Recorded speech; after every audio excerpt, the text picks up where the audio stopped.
somewhere in South Florida, right this very second, is a Miami Heat player shooting a three-pointer and missing. Again.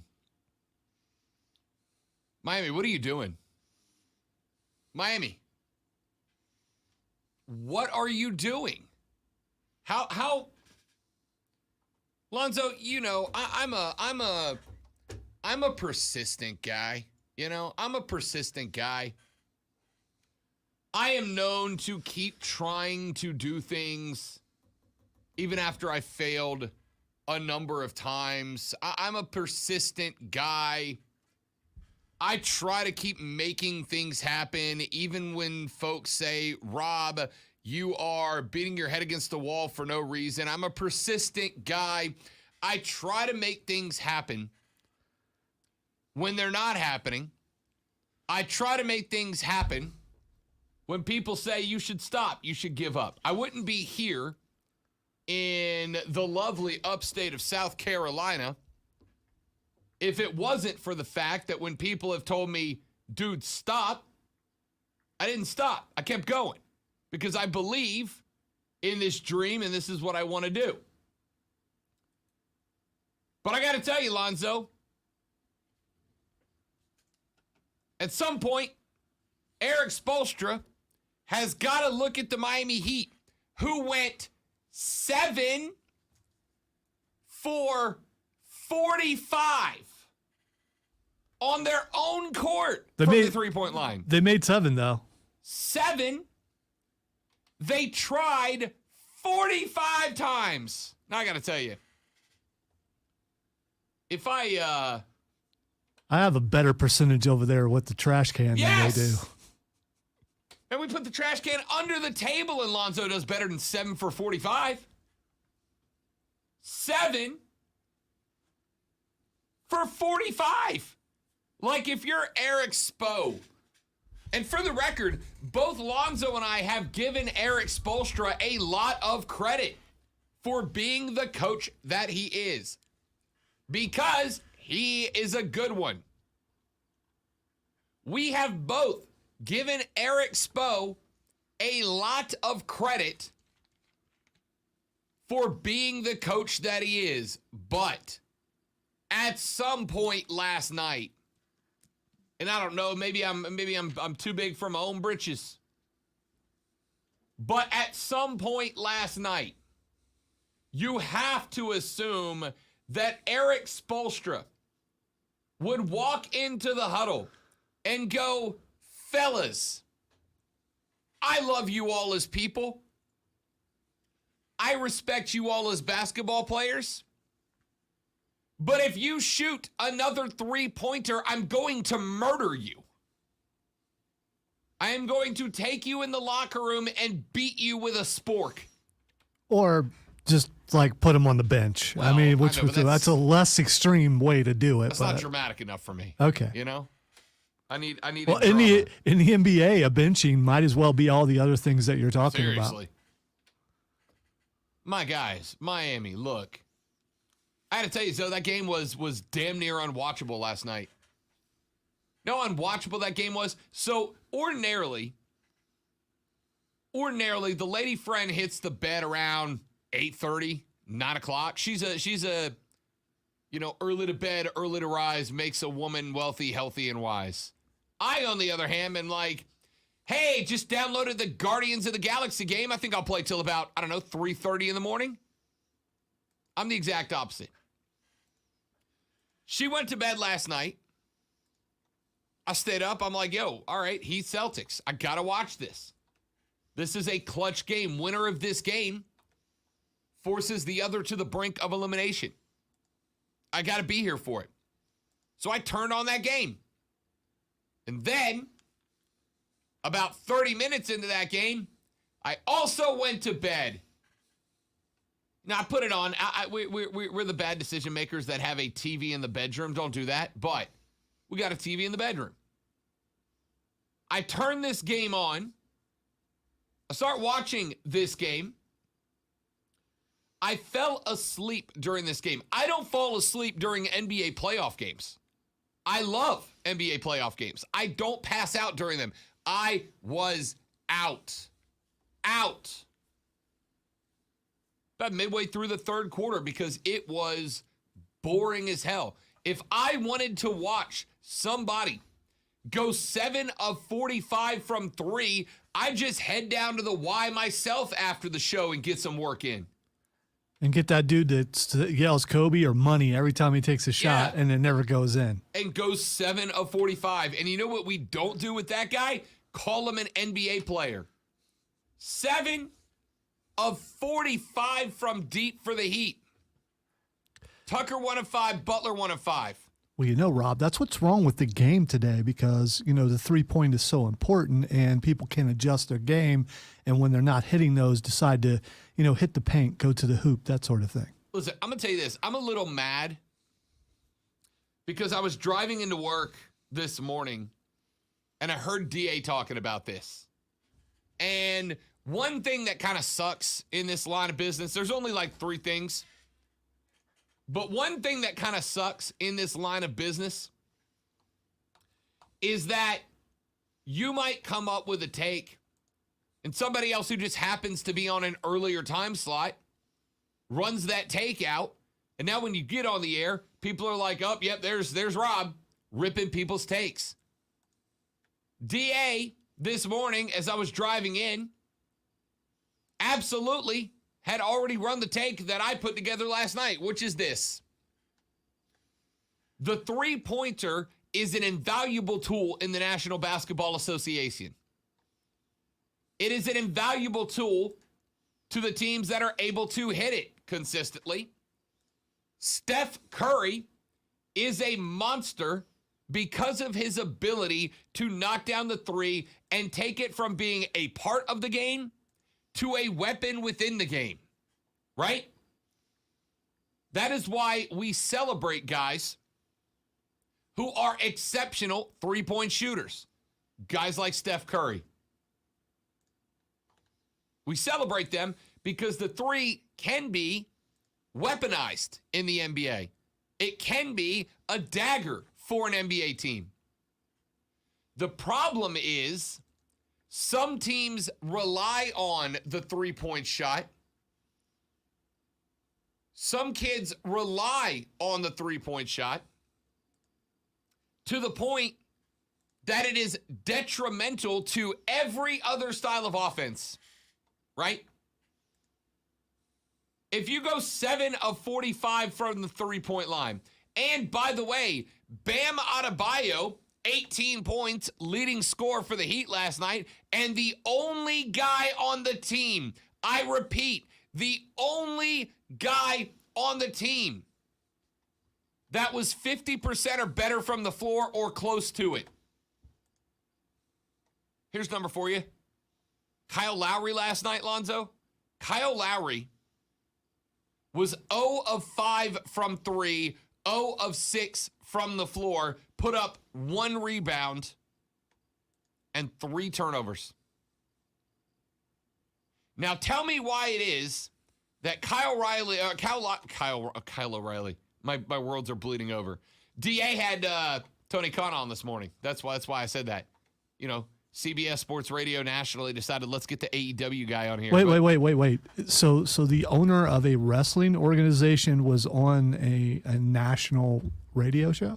Arguably the largest nationally syndicated sports radio morning show in the country. Yes, he was. Wow. It's just too bad nobody cared about it. Yeah, you know. Enough to have a nationally syndicated radio show. It will be ignored elsewhere. Yeah. Because it's, you know. Anyway, Lowry goes 0 from the floor. Strus goes 0 of 9 from the floor, 0 of 7 from deep. Jimmy Buckets, 4 of 18 from the floor, 1 of 5 from deep. PJ Tucker, 3 of 7 from the floor, 1 of 5 from deep. Bam Adebayo was 8 of 15 from the floor, did not attempt a 3. Maybe I'm crazy. Maybe I overestimate my own knowledge. And I'm sure that I do sometimes. But Lonzo, if you are Eric Spoelstra and you got Bam Adebayo clicking at a 50% from the floor rate, and you got the rest of the team shooting 7 of 45 from deep, and oh, by the way, before you hit me with, well, Rob, a lot of those threes came in the fourth quarter when they were playing catch-up. No, they didn't. No, they didn't. Those threes were spread out quarter to quarter, no problem. They also shot, Lonzo, 30 of 94 from the floor. 30 of 94 from the floor, 7 of 45 from the three. Bam Adebayo, the only guy that was even close to 50% from the floor. Is there not a thought that at some point, Zoe, maybe you turn the offense away from let's jack this thing from 3 every time down to, hey, give Bam the ball and let him go to work? Yeah, and just slowly chip away at it. You know, chip away at the lead that Boston has, just slowly catch up, play some good defense, and if that's your only way to score points, then do that. If the three ain't working, you've got to adjust. Do you blame it on coaching? Because we've talked about, at least to me, I don't think coaching is that important in the NBA. I think the players decide what they're going to do. And, you know, it's shooting yourself out of a slump. But that kind of slump, you got to change what you're doing and come up with something else. And would they have played that way if it was an elimination game? I mean, you know you got at least one more game, even if you lose at that. I have always been a believer. You know what? I used to coach middle and high school basketball teams. And I had a kid who was a shooter on my team that was missing shots. I would always tell that kid, hey, keep shooting. That's what you do, right? You're having a bad day. It's going to happen to everybody. Everybody has a bad day. Keep shooting. Keep shooting. Keep shooting. Keep shooting. Keep shooting. Eventually, one's going to drop, and then a second one's going to drop, and then you're back to you. Keep shooting. But there is a difference, though, between one guy who is a shooter on my team hits a slump, and I tell him to keep going until he shoots himself out of the slump, versus, Lonzo, the whole damn team being on a slump. 45 three-pointers. They made 7. That's not your shooter having an off night. That's the squad having an off night. That's the whole damn team having an off night. And Spo went, hey, keep doing what you're doing, boys.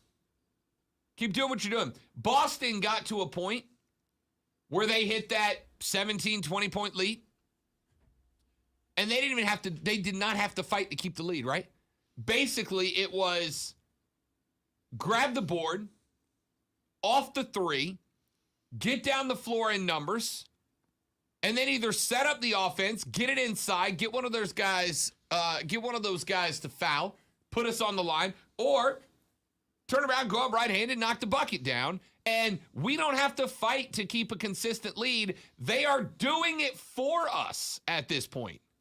I know this may sound dirty when I say this, but if you know you're going to lose the game, do you just start fouling hard and start roughing the other team up because you know you're going to play them again, in a couple of days? Make them feel, bad, as in needing to hit the ice afterwards, because it might help you in the next game when this game is out of reach. Maybe here's the problem. I think both these teams are banged up right now, right? I think they're both hurt. I don't think Jimmy Buckets is 100%. Tyler Hero clearly is not. He didn't play last night. And By the way, is I he don't the think difference? That's a difference. No, I don't think it's a difference. I mean, he adds a spark to the team. He adds when the team is, you have that guy on just about every team that just brings everybody up just by him being on the court. And that's that guy for Miami. I mean, at the end of the day, maybe they're in a better mood when they're going 7 to 45. But Tyler's not out there going, hey, man, put more arc on your shot. Hey, man, set your foundation before you shoot. Like, he's not coaching them how to make threes. Maybe instead of going 7 of 45, they go, I don't know, 12 of 52 instead. Tyler Hero's not the difference in that game last night. He's a good player, but he's not the difference in that game last night. Miami's whole team was on a slump last night, and they did nothing different. Why? Because they had that mentality in their head of the three is the only way to win. And it's a dumb mentality to have, yes, even at the NBA level. Even at the NBA level, it is a dumb way to play. You have Bam Adebayo going 50% from the floor down low. Everybody else is going literally 30% from the floor and 15% from three. Now, I'm not a math guy, Zoe. I'm a words guy. But 50%, 30%, or 15%? Which one of those odds do you want taking the shot? Give me Bam. Give me Bam. But what they do? Strus 0 for 9, Lowry 0 for 6, Jimmy Butler 4 for 18, Martin 3 of 7, Duncan Robinson 4 of 12, 3 of 10 from deep. I mean, again, there's not much that drives me crazier. When teams lose, I'll come in here the next day, Zoe, and I'll go, okay, they lost because their off-ball rotation was bad, or this other team was cleaning up the glass and they just need to get better rebounding in the next game, or whatever.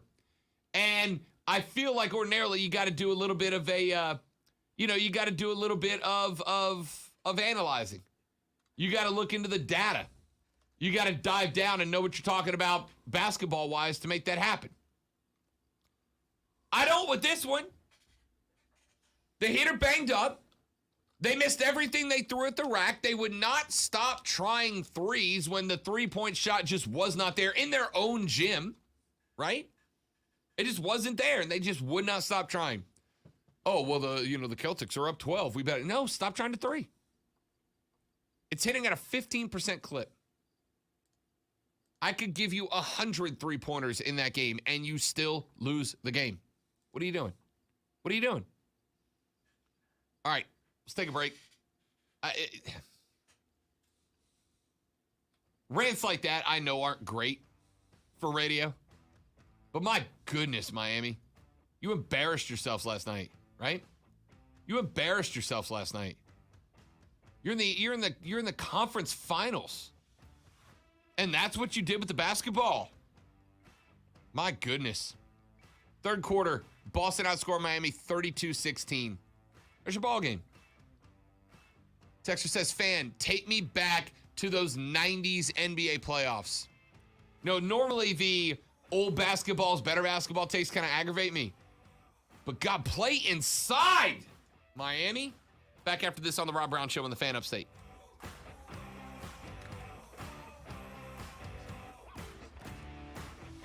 Hello, Miss Lisa. Good morning, Ben. Welcome in, guys.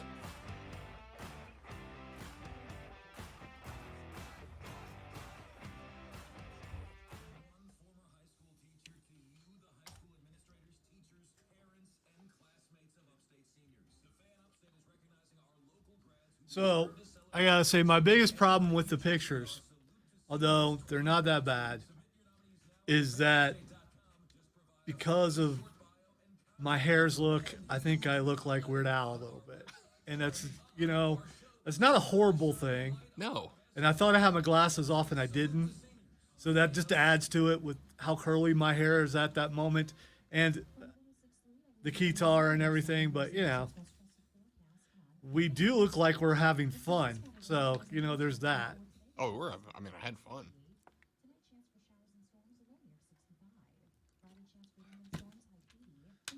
What would we have done if the boss wasn't in the room? That's the question. I mean, I don't know that we would have done anything differently, right? I might have loosened up a little bit more just because he was trying to force me to, trying to make me crack.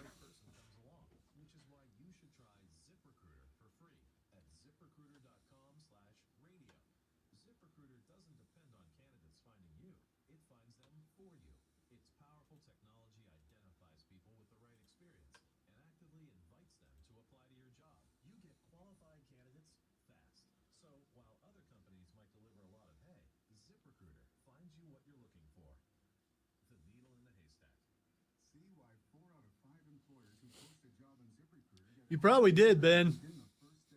It was pretty ugly.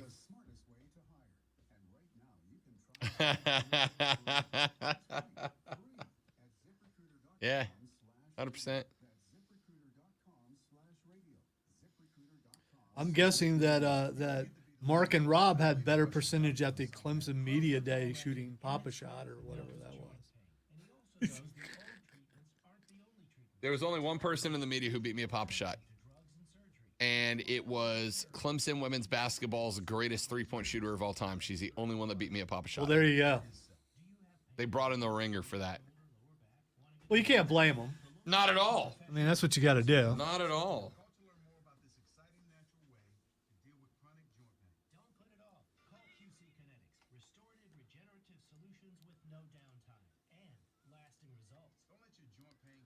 Is Rashad on today? Yes, I'm glad you said that. I need to send him the invite, don't I?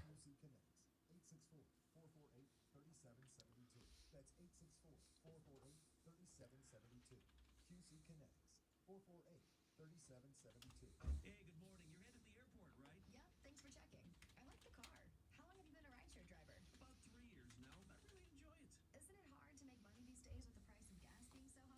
Maybe it's better this way.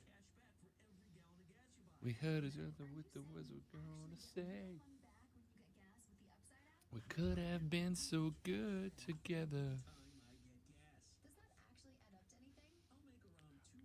Okay, it took me a sec. You're saying Wham. That's serious extra. Why? Why? Downloading the Upside app now. You do it. A careless whisper. Why?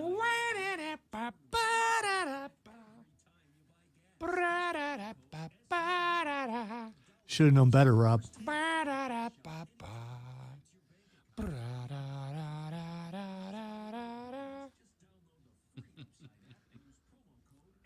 gotta say, Wham! Not usually the song that pops in my head, but now It was on some Instagram reel this morning. ah, And that's one of those songs that once that sax gets into your head, man, that's although as soon as you said it, now "Wake Me Up Before You Go Go" is in my head. keep me hanging on like a yo-yo. Wake me up before you go, yeah. Take me dancing tonight. I want to hit that high. I can't, not a chance. I was waiting to see if you're gonna give it a shot. That's one of those ones that when we're playing that song, it's I want to hit that. And you hold the mic out and let the crowd do it to cover up the fact that you can't. So, where do you have a better shot at hitting that note? The shower or the car? Literally cannot do it. Okay, all right. Not for a lack of trying. You understand, I get on stage and play in rock and roll show, you give me enough shots of Jägermeister and I'll try any song. Right? I can get the first part of it, but then he goes somewhere else a little bit in it. It's just not, Yeah. not a thing for me. Yeah. That one and Take on Me, I'll be. Yeah. I have to bail. I have to bail. Our lead singer will go, like he'll get up to the high part and then he'll drop it back down to the octave below. Like he'll tease it and then he'll drop it back down to the octave under it. And it's one of those things that if I see a band do that, and people are like, what a cop out, bro. I'm like, that's not a cop out. That's a dude understanding instrumentation. The midsection. Ah. You can tell who's always with the show, right? Like who's a realist. But he's right. That'll do it. maybe a cup check on stage right when you're getting ready to do that, Yeah. and you may have a shot at it. All right, Rashad, we got one more segment, then we'll bring you in if you good with that, big fella. Cool.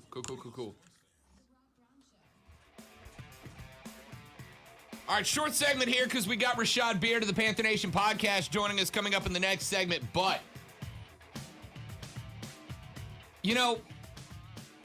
I talked about persistence, like the Miami Heat's persistence to never get up shooting threes even when they are awful at it.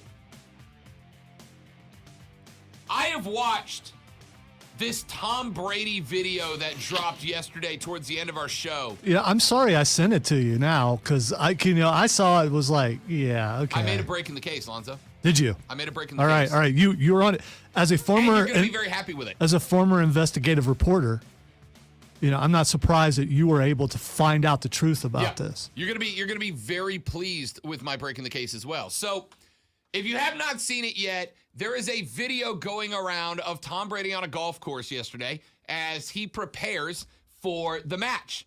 It'll be him and Aaron Rodgers taking on Patrick Mahomes and Josh Allen. That guy from up there. Buffalo. Yeah. So it's the old guys versus the young guys is what it comes down to, right? And so they're doing some promo shots for it. And Tom Brady's out on the golf course. And they do what is in all honestly a really cool drone shot. Oh, without a doubt, it's well done. It's a very cool shot. And so basically they got a drone flying behind Tom Brady in his backswing. And then it was when he hits the golf ball, the drone follows the golf ball up in the air and follows it down to the green. Now, the drone shot shows the ball hit the green, bounce twice, roll into the cup. Now, Lonzo sent me on Twitter this video, but it was from an ESPN handle. And it said something to the tune of, did Tom Brady just drop a hole-in-one with the sideways eye staring emoji? Now, I watched that video, and I went, no way that's real. So the side is that like side eye, like they just don't Yeah, it's believe like it? it's kind of like yeah, right. Okay. Uh-huh. I'm Sure. dramatically acting it out for Lonzo. Okay, because I'm not an emoji guy, so Yeah. thank you. So the side eye emoji. And I'm like, no. I mean, I'm not saying Tom Brady can't hit a hole in one. He's a good golfer. When you are crazy rich and only work 4 months a year, you better be a good golfer, right? So I'm like, there's no way that this is real, right? There's no way. I watched that video and I'm trying to figure out, all right, there's got to be a spot. If it's CGI, there's got to be a spot where the ball glitches or the perspective is skewed or something. And I'll tell you, the ball bouncing on the green looks a little sketch, but I've played a lot of golf courses, and there are some greens that are so compact that your ball hits and it bounces 5-6 times and rolls forever. And then there are others where the green is so loose that your ball hits and it doesn't move. It just dies. Did you check the weather in the area to find out if there had been rain or if it's been dry? I did not. Okay. That's all sleuthing I should have done. But All right, I'm just curious. before I got to that point, something else caught my attention right before I came on the air, Lonzo. And I'm going to share something with you guys on the stream for those of you that have not joined us. Now, before I get there, I do have to say this. 2 things. Number one, I'm a Brady guy. I've never hid that secret. I like Tom Brady. I want to be Tom Brady when I grow up. And any man who says he doesn't is either a liar or very different from me. Lonzo's the second. Right? I'm very different, Very from different you. from me. That's me. I'm Everybody else wants different. to be Brady. Now, number 2. No self-respecting Ohio State fan would ever Fair enough. ever say that they want to be Tom Brady. Right, but they would also be lying, most of them. No. All right, now The here's hate is second real, thing. yo. Here's the second thing. I am going to show on the stream, and if you're not watching, now's the perfect time to get in the stream at facebook.com/thefanupstate, twitter.com/thefanupstate, or on the Rob Brown Show channel on YouTube. Because not only am I about to show you something that is going to blow your mind, but also in the next segment, you're going to get to see the $1 million smile of Rashad Beard from the Panther Nation podcast. All right, so it's worth joining the stream for like the next half an hour. Anyway, I went and I watched this video. I don't even know how many times yesterday, Lonzo. And then I found something. By the way, he was still watching it this morning. This morning, when Lonzo got here. Yeah, he's like, I just gotta watch figure it. it out. I'm going to figure this out. Did Okay. Brady genuinely hit a home run, or hit a hole-in-one, excuse me, and once again prove that he's better than us and we know it? Or did Brady and his boys lie about this to hype the match, which might be true, all right? Might be true. Here's the other thing I have to point out. Tom Brady has not claimed a hole-in-one, okay? All Tom Brady has said so far is, this is why you film every shot on the golf course, which is fair, I chipped in and around with my brother from about 89 feet, 90 feet one time, and my brother saw it, but nobody else did. And when I play, the boys are like, no, you didn't, Rob. Shut up. You did not hit that, right? Film every shot. Brady has not claimed a hole-in-one. But I went and I pulled this up, and I want to see, Zoe, if you notice something about this picture. I'm going to full screen it. Do you know, and does it stand out to you, why I have drawn the red arrow and the red circle around Brady and his group and the yellow lines? Does it make sense to you why those lines are there? Is that? Hey, that's the first one this week. It's week. Thursday, so Yeah. that's not bad. Is it? Are you pointing out the slope? Nope. Okay. Tom Brady in that video is Oh, standing. we're going to talk about angles, are we? Nope, not even. Okay. I mean, yes, we are. Yes, we are. Tom Brady, when he hits that shot in the drone video, has on the ground next to him tee markers. Tee markers are only used in one place on the golf course, on the tee box, right? The start of the hole. You put the markers down on the tee box, and that tells you in this tee box, this is the furthest you're allowed to go forward to hit your tee shot from, right? You hit them between the tee markers. Tom Brady in this picture, Lonzo, is standing about 200 yards deep in the fairway. Either Tom or some of Tom's boys brought tee markers about 200 yards deep onto the fairway and set them up on the fairway to give the illusion that Tom Brady was hitting off the tee box on a par 3. Tom Brady, in this video from his own commercial or drone footage or whatever, is standing about 200 yards. The tee is going to be at the very top where the top yellow line ends. That's where the tee for this hole is. Brady is about 210 yards deep, about 100 yards out, and he's on that side of the fairway, Lonzo, because if you look on the left, that fairway slopes down into the left, which means that if you're on the right side of the fairway, you would be hitting off of ground where the ball is higher than your feet, which makes it a very difficult shot to hit. You always want to hit the flat part of the fairway. Brady is standing mid-center fairway, or excuse me, left side of the fairway, which is the only place on the fairway where it's flat, and he put tee markers down to make it look like he was hitting a tee shot on a par 3 when he actually carried his ball 210 up the fairway on a par 4 with the easier green to hit. I love Tom Brady, but Tom Brady and his crew were being willingly, maliciously deceptive in order to make himself look better. And my question for Tommy Terrific would be, dude, your life is amazing. You're the best quarterback of all time, without question. You're married to the hottest woman on planet Earth who makes more money than you and doesn't ask you to do anything to help out. And you play golf and get paid millions of dollars for it. Why do you have to lie to make it look like you did something awesome? Your life is the greatest life any man has ever lived. Why are you lying to us? All Tom? right, so I was going to go a different direction than what I'm going to go now. I was going to feign shock that this man would actually cheat, this fine, upstanding man who's never cheated before in his entire life or ever been caught in it. But I just good job. Good job of finding all this stuff out. I've golfed before, but I'm not into it the way you are. And the way that you figured this out, it's amazing. Don't ever accuse me of being biased in my reporting again. But I just took down my goat. I'm hurt. But I'm biased all the time. I can't stand Tom Brady. But this is not shocking to me. I just want to see if anybody else nationally or otherwise picks up on this. This is a marketing ploy to get more people to watch this match. Which I'm fine with, by the way. Yeah, but don't sell it to me like that. Don't sell it to me as I did But the you're most right. difficult thing on a golf course to do. Brady has didn't. plausible deniability by never saying, look, it's a hole in one. Yeah.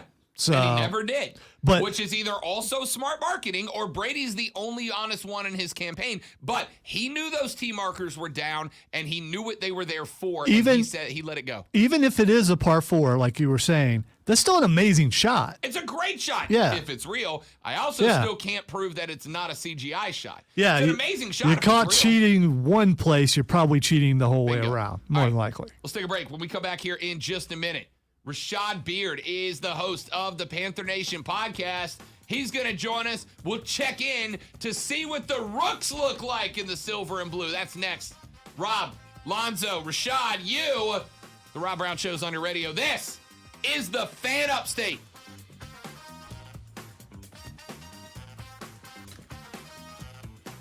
All right, let's get my guy in here.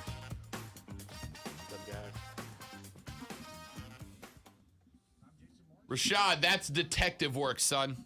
Yeah, that was crazy. That's a nice breakdown. I like that. I'm like the Batman of Twitter videos. Something I would have did if I was that vested. I don't care enough. See, I care anytime Tom Brady can be torn down. I'm right there. I'm for Well, that. it hurt. It hurt me to do it. It hurt me to do it, but you can't be considered honest if you won't tear your heroes down too, man. But you did ask the question, why would he cheat? Marketing. Well, chances are he's cheated his entire life. It's more like, why would he stop cheating? I didn't say why a would great he? I said, point. why would he lie? You do what you know or what you're taught. I don't know. Or maybe he just enjoys cheating and getting one over on everybody.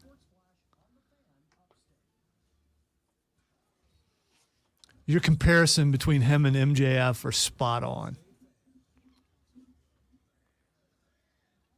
Hey, Sean, welcome in, fella. Hey, man, I saw you on Warzone the other day. I was gonna get in with you, but your party was full up. Courtney's going out of town the second week of June, and she's like, "What are you gonna do when I'm gone?" And I'm like, "Video games and bourbon the entire time.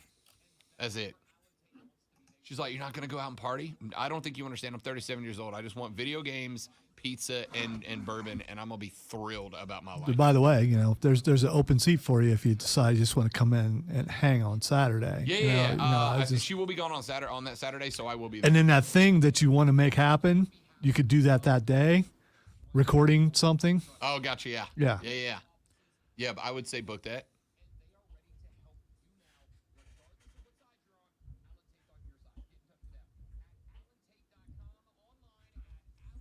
I saw you there, Tayshawn. His short-term memory, it's just, he was running into walls yesterday. I genuinely was. I was struggling yesterday. I got my ass kicked by a chair yesterday. That's how bad it was. Not to mention the lovely monster smell in the office. Sorry. You wonder how bad my day was yesterday? I lost my Wordle streak again. That's how bad my day was. Wow. I know. How'd you recover? I know. My first one, I ran up to a streak at 90 and I lost it. I was at like 72 yesterday and blew it again. Yes, Rashad, these are major, major problems.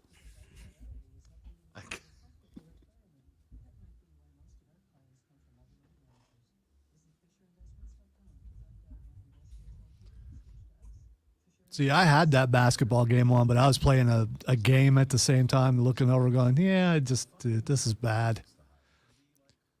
I couldn't give it my full attention, which is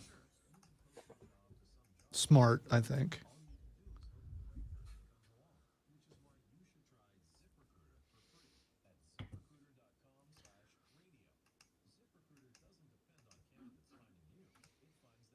I wasn't feeling well, so instead of playing Elden Ring, I just played Fallout 4 with mods and just built stuff. I'm trying to see with the unlimited build if I can build beyond the planet. Not quite there yet. And then once I build as high as it will let me, I'm going to jump off the top in power armor and see if I die. Just cause. That's why you never want me on your beta, because my whole thing is they want you to break it, so I'm doing whatever I can to break it.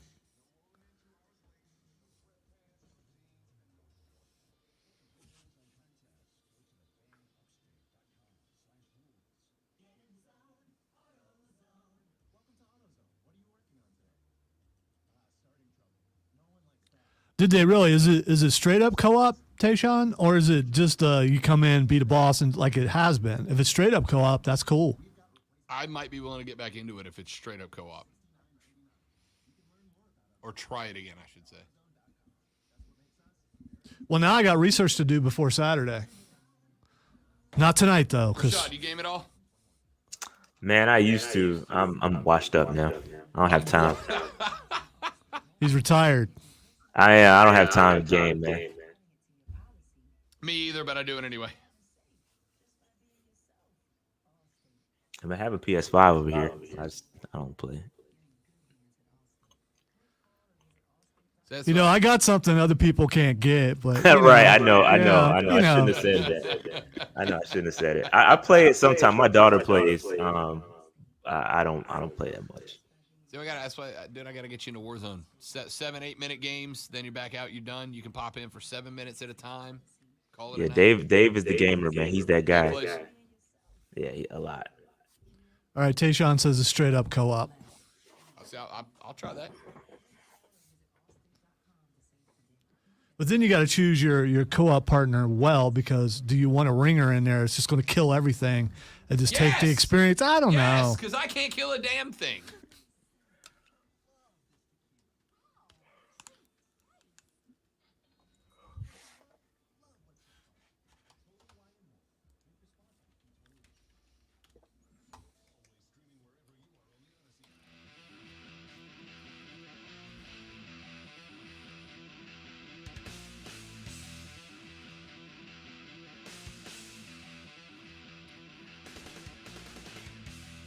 It's Thursday, and you know what that means. At 9:37 to 43-ish on Thursdays, I don't do anything by a watch. I stopped wearing my watch because I'm bad at time.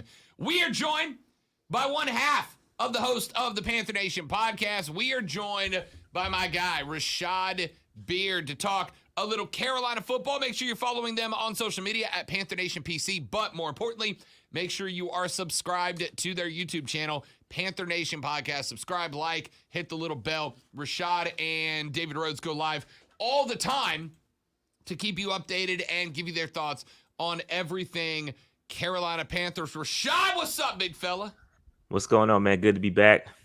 It's a slow time, but it's always stuff to talk about. So let's get it.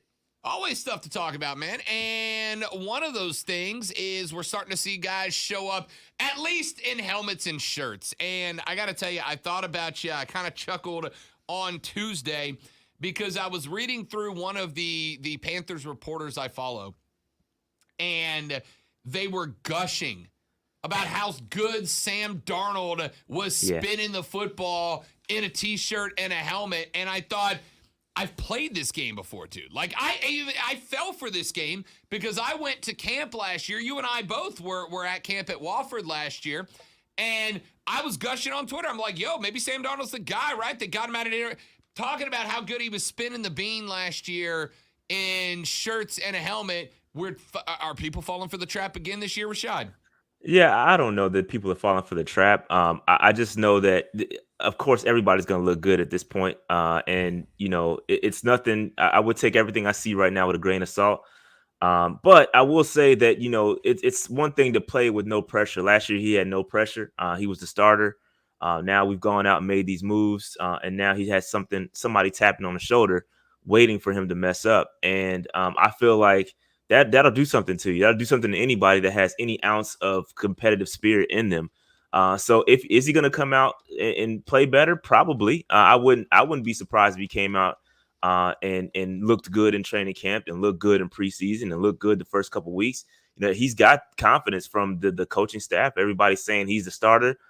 So it's his until he doesn't prove he's not the guy anymore. And so he has to go out there and play like he is the starter, because that's what he's supposed to do. He's getting paid $18 million. He's got 18 million reasons to be a starter. So go out there and take your job until it's taken from you, or until you drop the ball. But until then, you're the guy. So act like it. Let's say he does, right? Let's say he goes out there and he kills it in minicamp, he kills it in spring camp, he kills it in fall camp, and he kills it in preseason, right? Let's say he goes into week 1 as the definite starter. There's no Jimmy G, there's no Baker Mayfield. Matt Corral hasn't taken him and taken that job away from him. What does the circumstance look like where Matt Corral does take that job from Sam Darnold? Is it a repeat of last year where he looks good 4 or 5 weeks and then the production falls off? Is it an injury and then Matt Corral takes the job after that? Like, in your head, what is the situation where Sam Darnold loses his job, or is there one? Yeah, I think injury. There's a lot of situations, and there's a lot of parallels that Panther fans are trying to draw between Russell Wilson being a 3rd-round quarterback, the Seattle connections that we have with Scott Fitterer, Dak Prescott, right? Dak Prescott is a 4th-round quarterback who took over the job when Tony Romo got injured, and so everybody's projecting that Matt Corral ends up one of those guys. Like, that's the best case scenario, that he ends up being a franchise style quarterback. And we did a whole breakdown of this on Monday on our streams. We go live every Monday. And so we talked about this. And if you go back, and I actually did this, go back and watch Russell Wilson's preseason. Go back and watch what he did that preseason. He was amazing. And so I feel like even in his opportunities playing with the twos, he was so good in preseason that it was almost it was undeniable that you couldn't throw him in there week 3 or preseason week 3 and give him the job. And then he took it from there. Right. I think it has to be one of those situations where he has to, training camp, preseason, Matt Corral has to blow people's minds. I don't expect that to happen. I don't think any Panther fan should expect that, but obviously people are going to draw their comparisons to Russell Wilson, and that's what everybody wants him to be. And I think that's the only scenario where he becomes the week 1 starter, is that he goes out there and just dominates during the preseason. If he doesn't do that, then, Sam's the guy. And I think it's Sam's job until either he gets hurt or he just, fails. Rashad Beard, host of the Panther Nation podcast here on the Rob Brown Show with the Fan Upstate. Rashad, Robbie Anderson, not with the team for OTAs. And of course, this is thank you. This is the point where across the NFL, we have guys not showing up for OTAs, and we have media writers trying to turn it into enormous stories when it doesn't need to be. That being said, got to address it. Is this Robbie being upset with the team? Is this Robbie Anderson going, yo, I'm a vet, I'm going to get my work in, I'll see you in the fall? I don't know. I don't know what Robbie is I think everything that Robbie does, there's intent behind it. I'm not saying that he is holding out because he's upset. I just know there's a reason why he's not there. I think there's a reason behind it. I don't know what that reason is. He is a vet. It is completely voluntary. Matt Rule, they asked Matt Rule about this and asked him about Robbie, who they go all the way back to Temple, right? So he knows the guy. And if he's okay, if Matt Rule's okay with it, then I don't have a problem with it. I remember him last year. He skipped a couple of days in training camp, and I think he was upset with the whole quarterback situation. I think he was holding out for the contract, and he ended up getting paid. Now that's not a factor this year because he's already paid. But like I said, there's always a intent behind Robbie. Robbie moves with intent, and so I think there's a reason why. And I hopefully he shows up when everything is mandatory. But I'm not looking too deep into this. Rashad Beard, host of the Panther Nation podcast, joining us here on the Rob Brown Show. We do have OTAs going on. We've got some of the rooks showing up and looking, getting our first look at them with the hats on. What has stood out to you about OTAs so far, if anything? Nothing too crazy. Like I said, I don't draw too many conclusions from t-shirts and helmets. There's really nothing to it's good to see Matt Corral out there flinging it. It's good to see Icky out there getting physical, and it's good to see Deontay Brown. We haven't seen him. We saw highlights of him out there. And it's good to see, DJ Moore and those guys out there. They're good to see everybody healthy. Good to see Christian McCaffrey out there getting some reps. I think the biggest takeaway from OTA so far is more of the talking points, things that the coaches have said about said CMC, right, and his what he's going to do in the preseason. They're pretty much saying that he's going to not play, and I don't know if that's the right idea. I don't know if that's a good idea because we did that last year and it didn't turn out too well. So I know they're trying to put him on a pitch count and they're doing some special things with him. They got him hooked up to all these machines and step counters and all this stuff to make sure that they're doing everything the right way with him and his rehab and all that stuff. So whatever they can do to keep him healthy and whatever they want to do with that, I support it. Just keep him healthy and hopefully his body will hold up. But that's the biggest takeaway from OTA so far is, him having him on a pitch count. And, and it's good to see those other guys, Deontay Foreman, Chuba, and hopefully we can get those guys in rotation. But that's pretty much it. Nothing too major right now. For the Carolina fans down here, any update on J.C. Horn? Oh, JC, yeah, that's another great point. Yeah, JC looks great. He's back. He says he feels good. He's 100%.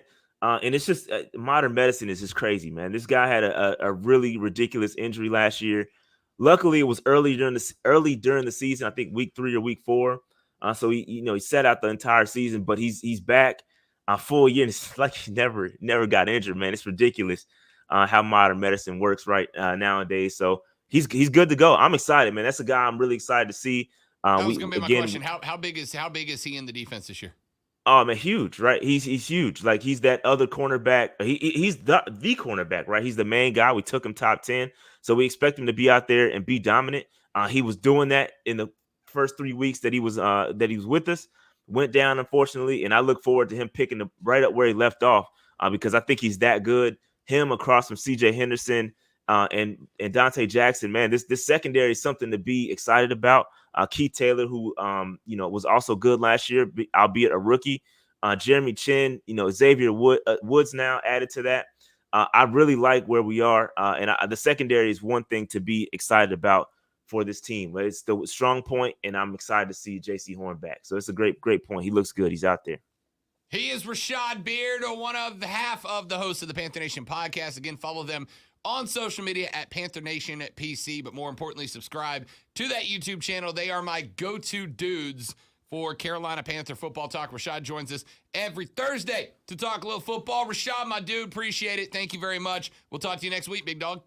Yeah, anytime, man. We are really close to 17,000 subscribers, so I appreciate it if everybody goes, hit that subscribe button. Panther Nation podcast on YouTube. Greatly appreciate it. 17K? Yeah. Man, dude, when we first started, we were like pushing, trying to get to 10. Now, man, we're at 17. All right, listen, close to 17. I need the Rob Brown Show Armada to be the reason that Shad kicks over 17K. So I need those of you listening to that are Panthers fans. Panther Nation podcast on YouTube. Hit that subscribe button. Let's make sure we are showing Rashad the love like he shows us every Thursday. Talk to you next week, fella. Hey, appreciate that. Always. That is Rashad Beard, host of the Panther Nation podcast. Joins us every Thursday. We are back after this on the Rob Brown Show in the Fan Upstate.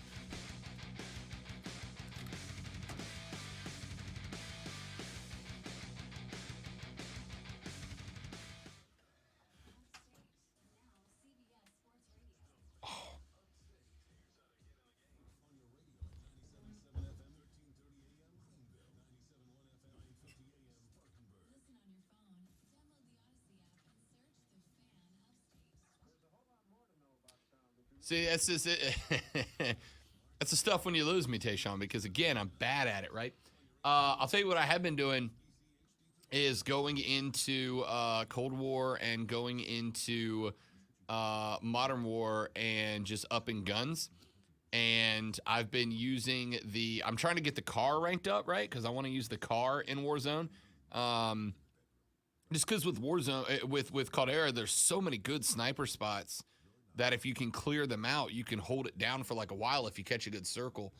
So I want to rate my car up, but I've never used it. So, like, I'm just trying to do it in regular multiplayer, and it's killing me. It's just chaos.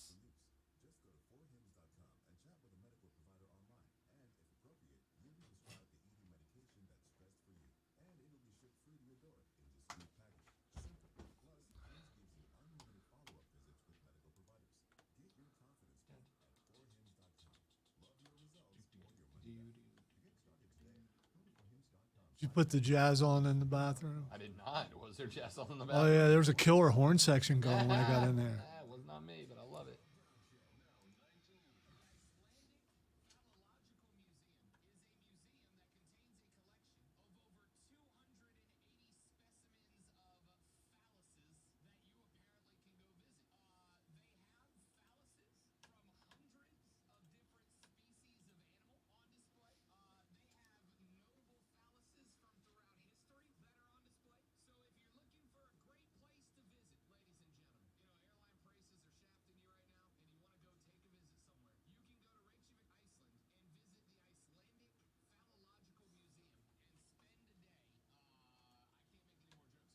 That is a 30-second or 60-second promo to work 2 inappropriate jokes in, and I love it.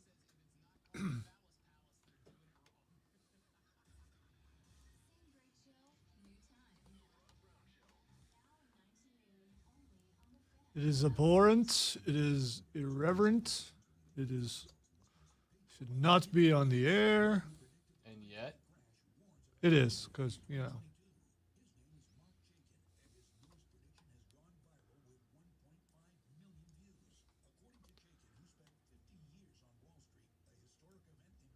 In the end, it's not Rob's fault. It's my fault. I made it into a promo. It's all my I can fault. only give you so much to work with, buddy. Yeah, I know.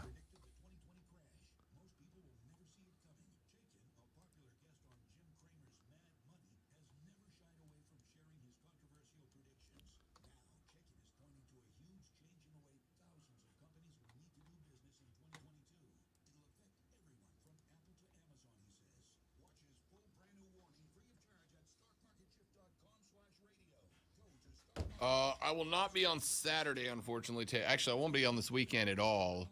I've got my nationally syndicated sports talk radio show on Saturday, followed by the girlfriend's parents' birthday weekend. So we're doing a cookout for them Saturday. And then Sunday, I'm leaving at like noon for the NASCAR race, and I won't be back till like 2 or 3 in the morning. So what's on the menu for the birthday cookout? Any idea? Burgers, hot dogs. Okay, so no brats. I might bring some brats. I love a good beer cheese brat. I mean, you know, 3-year-old granddaughter favorite cookout food brats. She got good taste. I love a brat. Brats are like better hot dogs. They are. They're like improved hot dogs.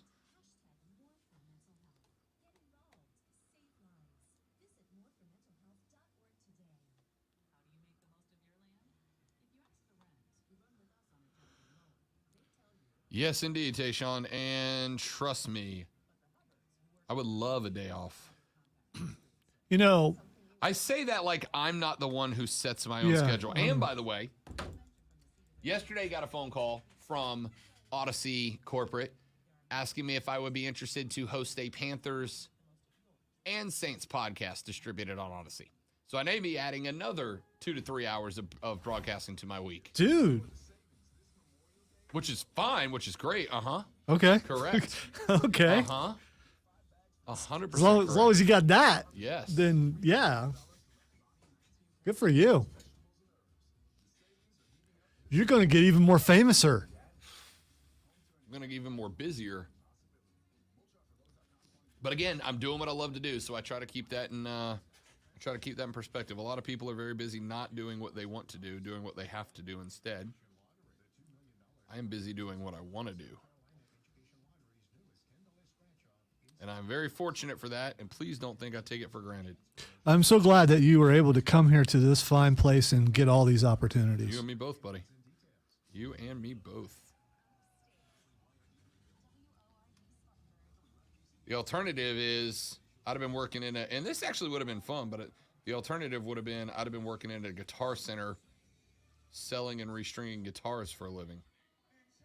Which is not a slam against people who do that because There are worse places to would've been be. awesome. Yeah. they just get to play guitar all day, every day and call it a job. That'd have been great.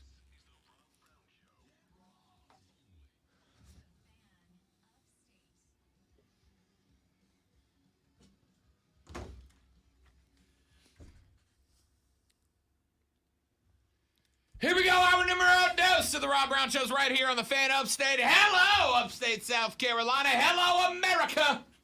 Hello, world. The most energetic sports talk radio show in all the land comes your way right now.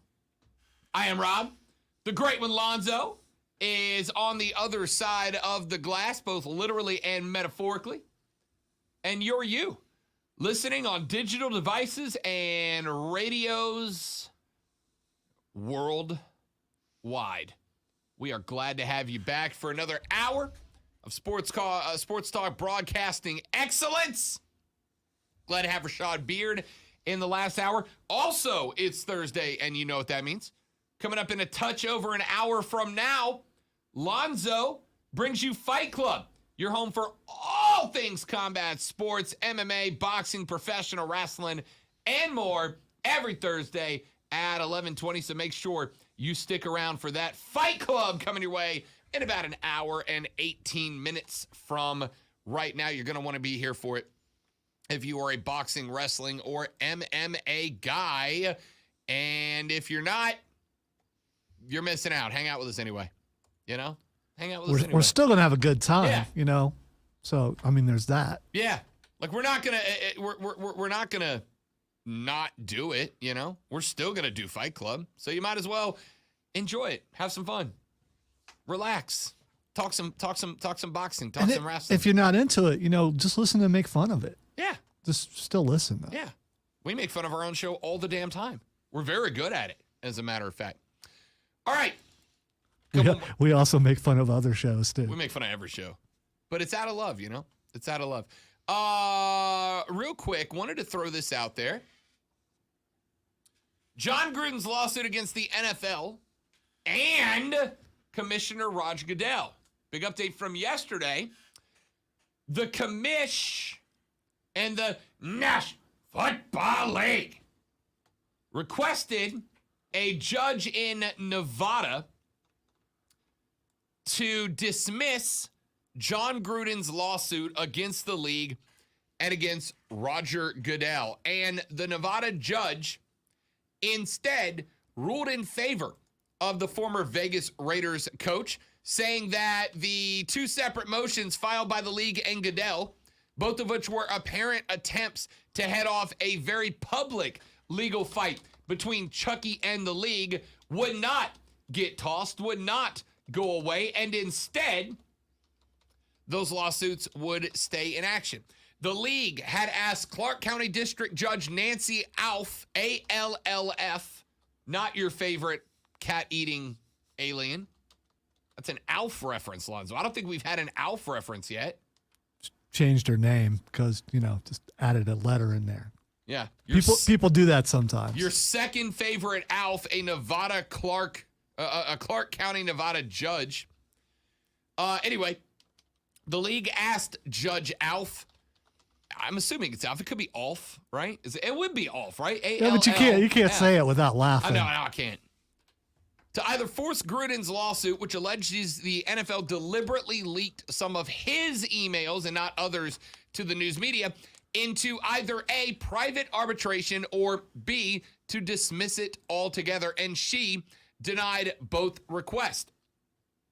Judge Alf, the judge said after denying the motion, quote, "It's just such a high bar in Nevada to dismiss from the beginning," end quote. John Gruden was present in the courtroom for yesterday's hearing. After it was over, reporters asked him what his next step was, and he said, Lonzo, and I love this from Chucky, quote, "I'm just going to let the process take care of itself.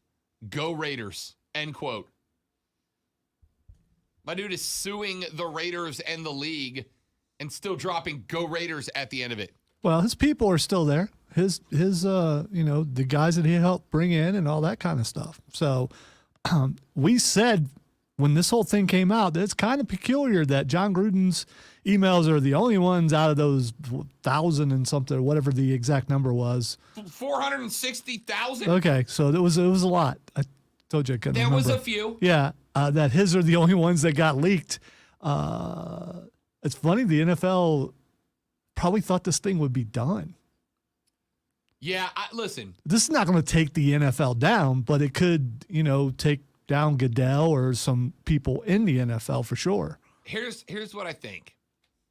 I don't think you're taking Goodell down. And here's why.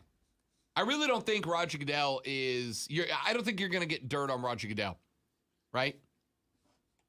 Roger Goodell is not an idiot. He may infuriate you sometimes because he's inconsistent, but he's not an idiot. And Roger Goodell has been one of the most outspoken in terms of civil acceptance and equality within the league. I don't think you're going to get Goodell. But you are not going to convince me that out of 32 other teams, there was not another owner or GM or coach who was dropping bombs and slurs like John Gruden was. And by the way, let me be abundantly clear here before I get to the next part of this discussion. I am not in John Gruden's corner. I am not supporting John Gruden. I am not supporting Chucky at all. Not in the least.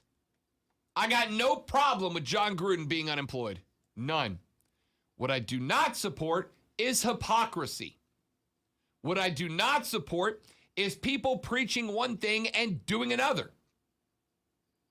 Why does Rob Brown consider himself a bit of an iconoclast?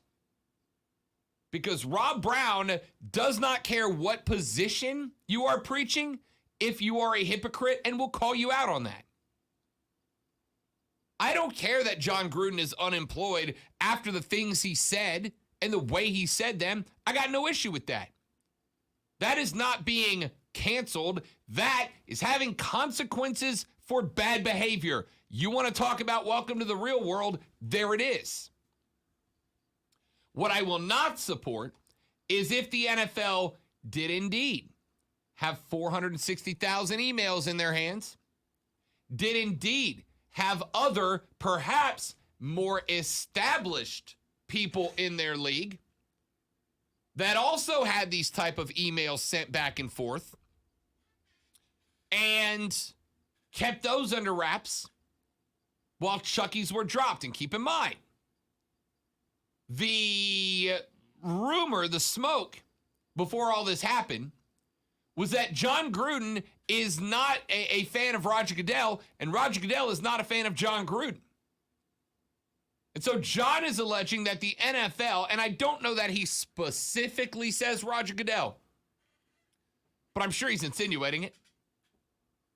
He is alleging that because Roger Goodell is not a fan of Chucky, that Roger Goodell went out of his way to make sure that it was Chucky's emails that got dropped, while potentially protecting the emails of other established veterans of the league who may have suffered the same, if not worse, consequences of John Gruden.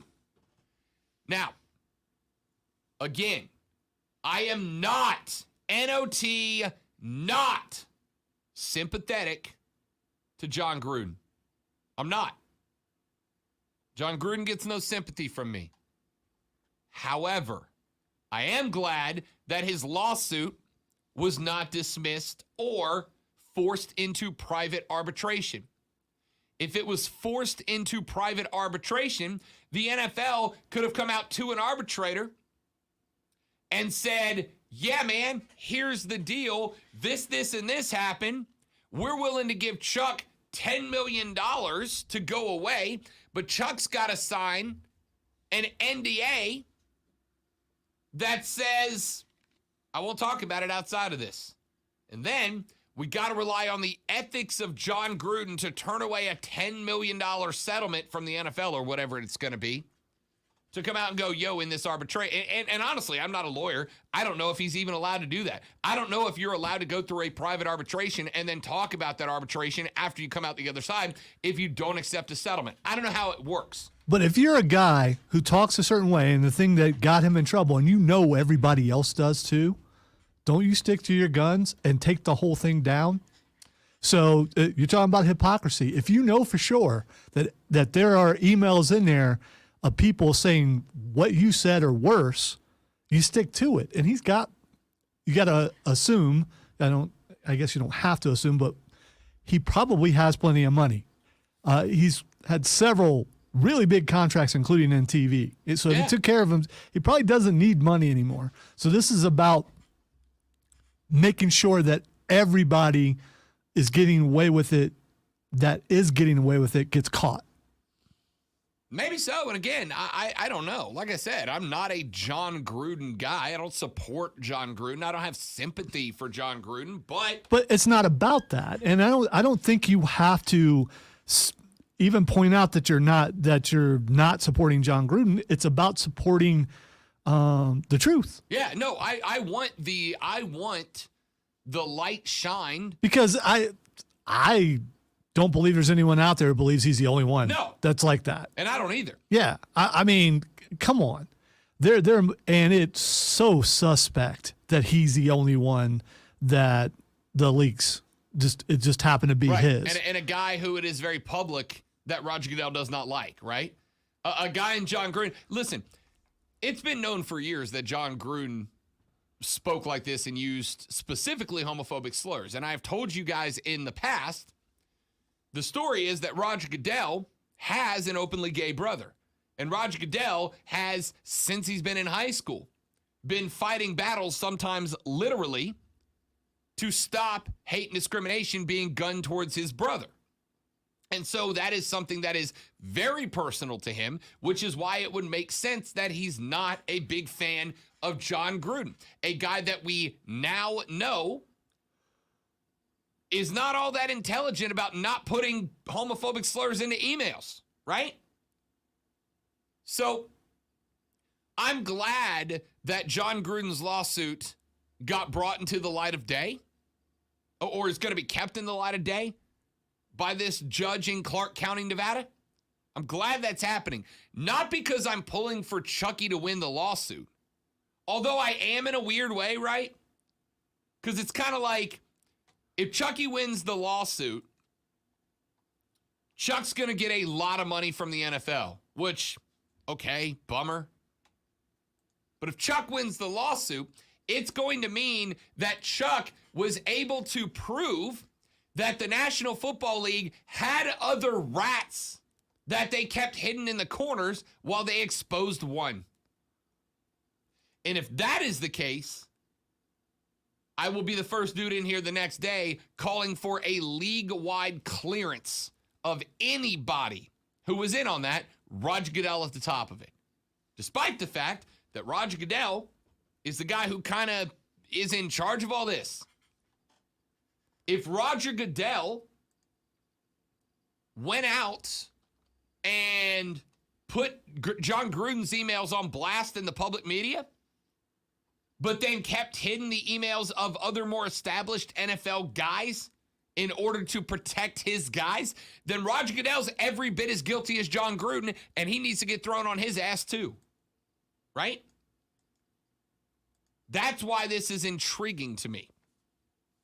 Not because I support John Gruden. It's because I want this entire process played out in the sunshine. I want those emails to be put out in the sunshine. This is not about canceling people, as some of you are going to say. This is about, we have a new standard of acceptability, and if you don't meet it, you've got consequences to deal with, right? You don't go to jail for it. You don't get thrown into prison for it. We're just not going to let you work in the most public of places with that type of rhetoric behavior. Remember, John Gruden's emails he got fired for, it's not like those are from the early 90s, right? Those are from 4, 5, 6 years ago. We were past this at that point. So I am glad that John Gruden's email is coming out. And I'm glad that this lawsuit's going to be played out in the public. Because if there is another person in the NFL that is sending out racist emails like John Gruden did, I want them gone too. Sending out homophobic emails like John Gruden did, I want them out too. And I want the NFL exposed for allowing it to happen. And if that means that John Gruden gets an extra little scratch on the side to win that lawsuit in order to expose the bigger rat of the NFL, so be it. So be it. I don't like it. Feels a little gross that he would be rewarded for that. But if the NFL was protecting other more seasoned veterans within its walls while sending John Gruden out as the sacrificial lamb to take the fall for 460,000 emails, or 360,000, however many it was, it doesn't matter. It's a hell of a lot of emails. If they sent John out the front door of the castle to be the sacrificial lamb while they hid the rest of the rats down in the basement, hoping they would never come to light, if John Gruden's got a little extra scratch to knock down the wall and shine the light on the rats, so be it. So be it. I'm good with that. All right, let me take a break. When we come back, you know, we have not gotten yet too deep into Clemson and South Carolina baseball, all right? Mainly because the majority of it has been not great this year. South Carolina got bounced from the SEC tournament and the NCAA tournament last night, and I firmly believe it was because of bad coaching decisions. There was, yes, bad bounce, extra innings. Ball goes a different way. We're playing one more. Maybe the Gamecocks win. But they should have never been in that position in the first place. I'll tell you what I mean and why I'm not super thrilled about it when we come back. Rob Alonzo, this is the Fan Upstate. Prisma.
I've said, teach yourself to do everything, make yourself invaluable.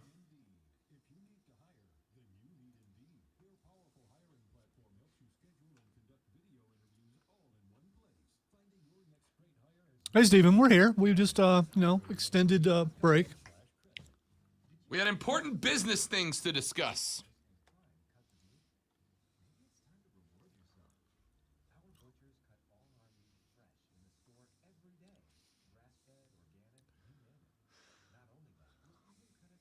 Deshaun Watson has gifted a teammate a Rolex and more for the number 4 jersey, which will remain in the locker probably for the entire season.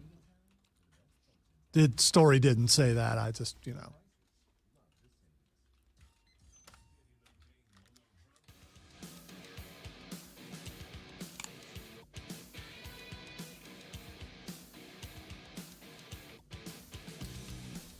know, I accept the thought that sometimes the ball just doesn't bounce your way, right? That's a real thing. I get it. You hear in hockey all the time, sometimes the puck bounces weird. In basketball, sometimes you just don't get the roll. In baseball, sometimes the ball I thought you were runs talking your way. about like in life in general. Yes. Okay. All right. Yes. I get that sometimes the ball just doesn't bounce your way. It's fine. But Lonzo, Or when it does, it hits you right in the face. let me ask you a question. If you succeed at something 15% of the time, right? Like if somebody worked for you and they got it right 15% of the time, and you came out and you said, hey, dude, like I know nobody's going to get it right 100% of the time. Hell, I know we're in a really hard job and you're not going to get it right 70% of the time. But you have gotten it right 15% of the time, and they went, hey, boss, sometimes the ball just doesn't bounce your way. Yeah, You're going that, to be like, no, bro. yeah. I've had a couple situations like that, and it's like, okay, this person's never going to get it. I hate it, but it's never it. And in our line of work, if you don't get it, there are thousands and thousands of people who hear you not getting it. So, yeah, it's not good. Never gonna get it. Never gonna get it. Never gonna get it. All right, for those of you listening and watching, eventually we will do a musical episode. It's just going to be, where, a song will happen every once in a while. Never gonna get it. Never gonna get it. Never gonna get it. Never gonna get it. Never gonna get it. Never gonna get it. Never gonna get it. No. All right, so now I'm struggling to remember who that was. I want to say it's In Vogue, but it's probably not. I think Salt and Pepper was on that too. It is in vogue. You're right. Attaboy. That's why Lonzo keeps. That's why he gets kept around, man. He knows what I he's can doing. name that tune in 3 notes. Anyway, sometimes the Keegan's quoting it. Wah, wah, wah, wah. Sometimes the ball doesn't bounce your way. It's real, okay? It happens, right? It happens. And it happens to the best. The Warriors have beat the hell out of the Mavericks 3 times, and then the other day the shots just wouldn't fall. Sometimes the ball doesn't bounce your way, but they are winning 75% of the games against the Dallas Mavericks. I accept that.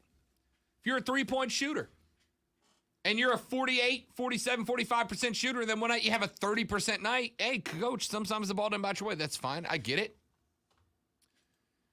Here's what I don't get.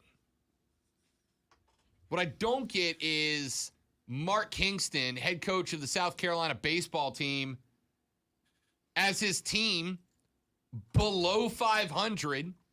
By the way, in the SEC East, for a team that hosted a regional last year, for a team good enough to host a regional last year, right? The SEC East had one team that was above 500 this year. One. And it's a good team. Tennessee's a really good team. 25-5, 49-7 overall. Really good team. But in conference play, you had one team that was above 500. Tennessee was 25-5. And I'm not asking you to go out there and beat Tennessee.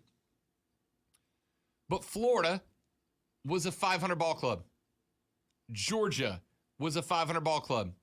Vanderbilt was a 48% ball club. They were 14-16 in conference play. South Carolina was 13-7, edging out Kentucky and Mizzou. South Carolina won 13 conference games. Kentucky won 12. Mizzou won 10. Now, the SEC, still a pretty good conference, carried by the SEC West. All right? The best ball club in the SEC was was SEC in the East. But A&M was good. Arkansas was good. LSU was good. Auburn was good. Ole Miss was good. All those teams above 500 in conference. The East got dominated by the West. Here's the problem I have. It's not even that. The problem I have with the Gamecocks getting walked off last night, the problem I have with the Gamecocks finishing their season at 27-28 a year after they hosted a regional was that it was some bad coaching decisions and some unclutch baseball from the Gamecocks. Now, you're going to have days where the guys you're up against, like Florida's Brandon Sproat, the starter last night, are just in fuego. And last night, Sproat no-hit the Gamecocks through 6. It was DH Josiah Seitler who broke up the no-hit bid in the 7th. Seitler was thrown out at home off a hit from Michael Broswell later in the inning. Here's the problem with that. The ball that he was thrown out to home, zero business being sent on. Hold up at third. I know there's 2 outs. I know we're down 1. I know there's 2 outs, you're down 1, and it's late in the game. But the ball started getting put into play a little bit more. While there were still a lot of ground outs, the balls were getting hit harder. They were getting put into play, and you tried to have one of the slowest guys in your lineup outrun a ball that was hit to shallow left field, right? Braswell hit a, it wasn't like a big arcing bloop, and it wasn't like it just got down. It was hit right at the left fielder who had an absolute cannon of a gun. Had a cannon on him. And you let him get thrown out. It was unfortunately a bad coaching decision. And there has been a lot of them for South Carolina baseball this year. This team is better than a sub-500 baseball club. They just are. I watched this team play last year. I watched a lot of guys come back this year. This team was better than a sub-500 ball club. But they weren't coached like it. I went this morning and I was kind of skimming around some of the South Carolina message boards just to see what the thought was. And South Carolina fans are absolutely over this coaching staff, from what I can tell. I went and looked it down. Let me put it this way. Already on the Gamecocks Reddit thread, less than 10 minutes after the game was over, do you know what popped up? A very well-researched thread about who the next coach to replace Mark Kingston should be. Right? That's how bad the coaching decisions last night were ultimately what got South Carolina in trouble. Now, there's going to be a lot of guys who are going to say, wait a minute, Rob, coaches aren't the ones who go out there and get no hit through 6. I agree. Sometimes you're going to bump up against a really good baseball team. But as I mentioned just a minute ago, Florida is a 500 ball club in conference, right? You didn't if you run up against Texas A&M and you take Texas A&M to extra innings, you run up against Arkansas or LSU and you take them to extra innings and you lose by 1 in extra innings, hey man, it is what it is. This is a 500 ball club in Florida. 500 ball club in Southeastern Conference play. I don't really get caught up in the overall record numbers. I mean, sometimes they speak out. Tennessee did not lose 10 games overall. They were 49-7 overall. A&M 35-17. Arkansas 38-17. LSU 37-18. Talk to me about conference play, right? Talk to me about conference play. And in conference play, Florida was a 500 ball club. They were a grand total, a whopping 2 games better than the Gamecocks in the same in the same division. Tell me why you have got coaches who do not know that Seitler has to be held up at third there. I know you want to go for the guts play. I know that you want to gut out and tie that ball game up at 1 at that point. But you have, who, by the way, from what I went and read through yesterday, Seitler was on a bad wheel anyway. He was already hobbled, right? He was already injured. I mean, he can hit the ball, but he's not a guy that you need taking risky decisions on the base path. And you sent him against Florida's cannon-armed left fielder on a like it wasn't even like it was close. He got thrown out by 4 feet, right? I mean, it's one thing if you send the guy and you know it's a foot race and you know it's a bang-bang play and you trust your guy to read the catcher's body as it gets to the dish and try to slide under a bang-bang tag. Bro, he was out by 3.5 feet. No business going there. What happens if he stays at third? You got runners on the corners. You got 2 outs, sure. But you got runners on the corner. And you're coming up middle of the lineup. By the way, when South Carolina's bats were finally starting to wake up a little bit. Bad coaching. Bad coaching. And look, I'll be real with you. I've only been watching Carolina baseball for, dedicated into it for 2 seasons now, right? I didn't really have a reason to follow them when I was broadcasting in the Florida Panhandle. It was all FSU, Florida, Alabama, Auburn, LSU down there. Not a lot of Gamecocks fans, unfortunately. But I'll tell you, 2 seasons in, the majority of the problems I see out of the Gamecocks is coaching at this point. And I think, for those of you that have followed my show for any length of time, I think it is very, very easy to fall into the trap of, well, this is on the coaching, right? I think sometimes it's on the players. Sometimes the players fail. Sometimes the players need to be held to a standard. I am curious about something because I never played baseball. So when you're going up against a team, you said there was a no-hitter through 6 innings. Mm-hmm. Does that get in your head, though? I mean, does that make you do things you wouldn't normally do, trying to break up the no-hitter?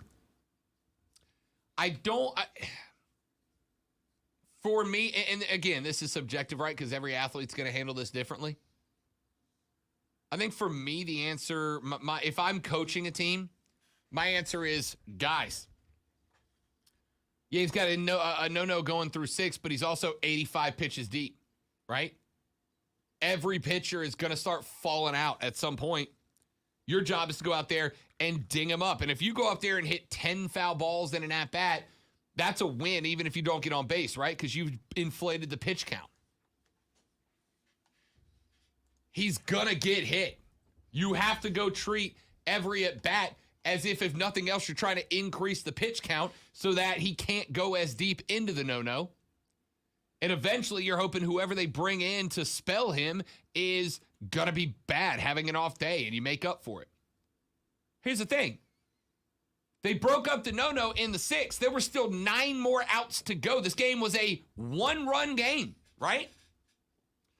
It's one thing, though, if you're getting no-no'd in the 6th and you're down 4 or 5 or 6. No-no'd in the 6th, they were down a run. A single run. It is not time to panic. It is not time to start hitting every panic button on the shelf in front of you, trying to do something so different that you shock the system. First losing season for the Gamecocks since 1996. And a lot of it's on coaching.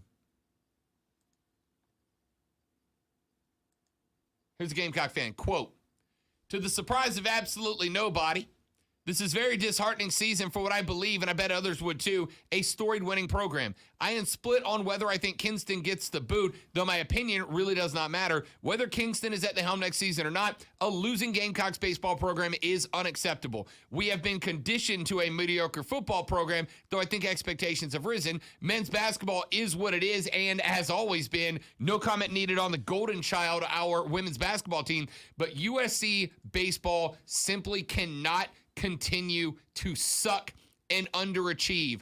The response to that message was Kingston has got to be axed today. And I said axed, fired, not asked, like the tough questions, of which I hope there are some when he gets back to Columbia. That's bad. It's bad.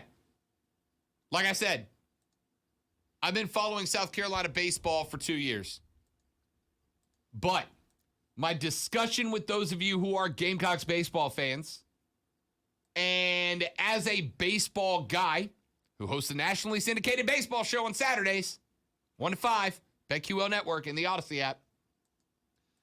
As a baseball guy, I did not need to watch more than the last 3 innings last night to go, this team makes poor decisions in the clutch.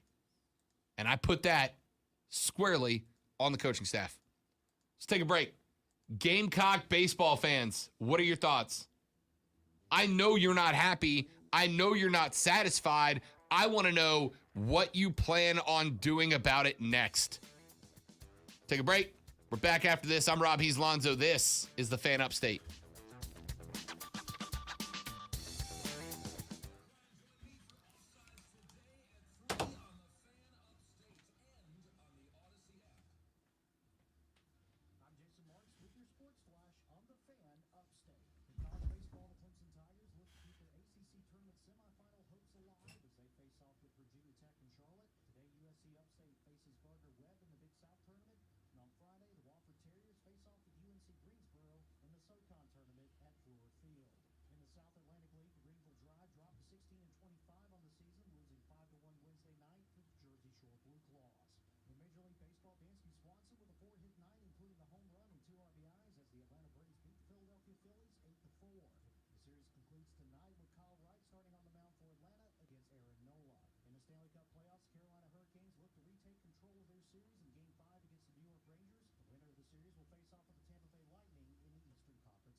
That is hilarious. You watch the whole thing? Yeah. Especially right there when he does it again. There is a jazz guitar version of Easy Like Sunday Morning going on in the bathroom, and I just wanted to stand there and listen to it. Easy like Sunday morning. Please, I don't want to know. Because I'm easy. I don't know if I have a pinched nerve or something on the left side of my back. It's making my left leg not want to work. So missing is not fun. We missed once. And then I just, Got worse. yeah, well, I talked myself. Yep, you tweaked it. Just like it's true.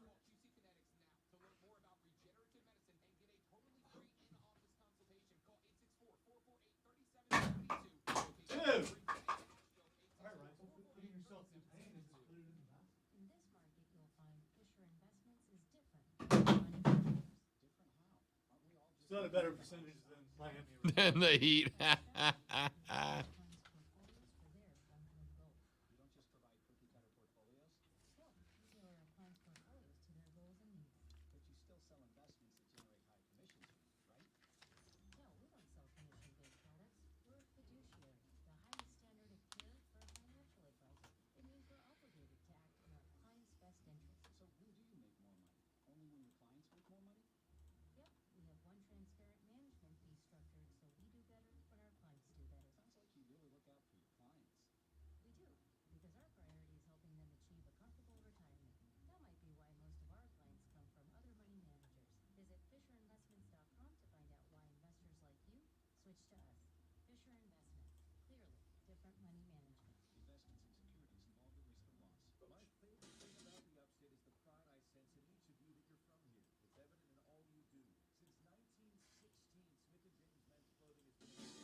All right, so I'm going to have to make a decision here pretty soon. Last year, I ate the best seafood I've ever had in my life. I know where it was. I said I would never go back because I don't want it to, I don't want to be disappointed. Yeah, but they want to go back several times. And so do I just skip out and go get a cheeseburger or something? So, or do I take the risk? The crab was the best crab cakes I've ever had in my entire life. But I don't have a large sample size when it comes to that because, Listen, as a seafood guy, I'm going to tell you right now, getting good seafood here is hard. So if you got a place that gave you good seafood and you know where it is, you got to go back. Because it's not easy to find.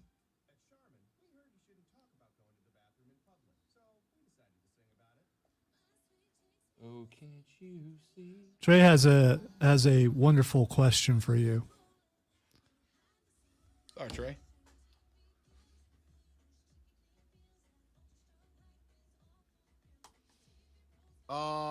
Let's see. If you took it, did you ever work? I never worked at a Guitar Center. That was gonna be my next thing, right? Because if I can't do sports, I want to do music. And so I was going to go work at a Guitar Center because it would have kept me around music and allowed me to play. And on top of that, have access to a Guitar Center's worth of gear in order to play. I do not know because I never went through with the interview, right? I had an interview scheduled at the Guitar Center when I got the call here about the job, right? Because I auditioned, and it was about a month after I auditioned before I knew if I got this job or not because they had a few more auditions to go. And I had an interview scheduled with Guitar Center when they called me to tell me I got this job. And so I never actually went. I suspect that you absolutely are going to get put through training before you're allowed to go on the floor and Plus, you sell probably guitars. need to know how to play and actually Right. know how to play. I mean, look, I'm not good at playing. In fact, I would have been the perfect guy to sell rhythm guitars to rhythm guitarists.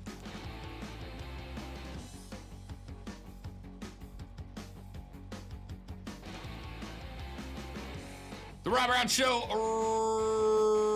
rolls on. This is the Fan Upstate. I am Rob. He's Lonzo. Good to be with you. We have got tonight. I know you haven't been watching it.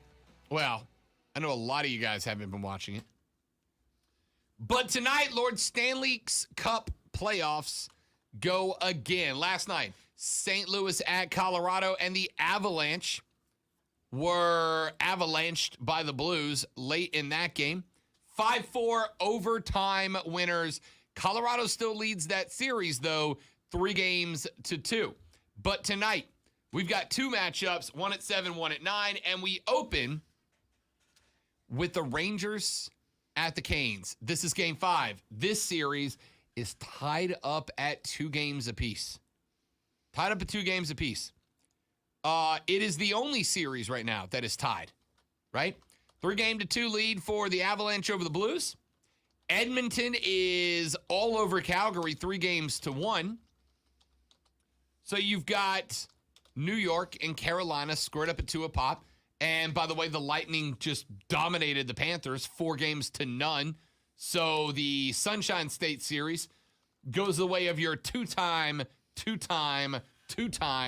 defending Stanley Cup champions.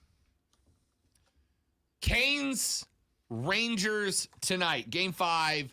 And if you have not been watching this series, please watch tonight.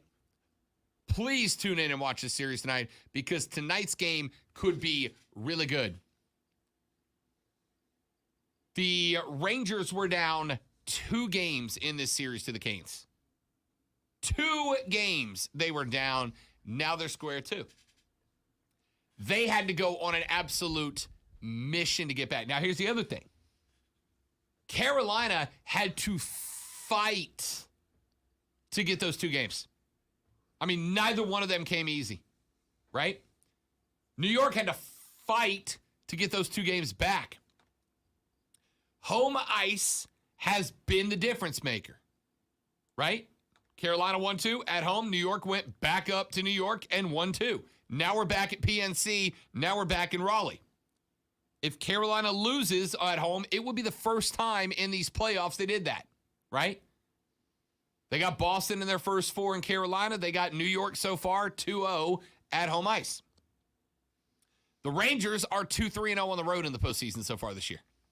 But a win in Game 5 would give the Rangers the opportunity to close out the series at Madison Square Garden on Saturday. New York has made it a habit this year to rally from behind, whether it's been on a game-by-game. Most of the games that they have won in this postseason, they actually trailed in at one point, and they were also down in the last series before they came back to win. These are 2 really good hockey teams, and this has been a really good series. The question's going to be, can somebody step up for the Canes? Sebastian Aho has been good in this postseason. 9 points, 4 goals, 5 assists. I need you tonight, Sebastian.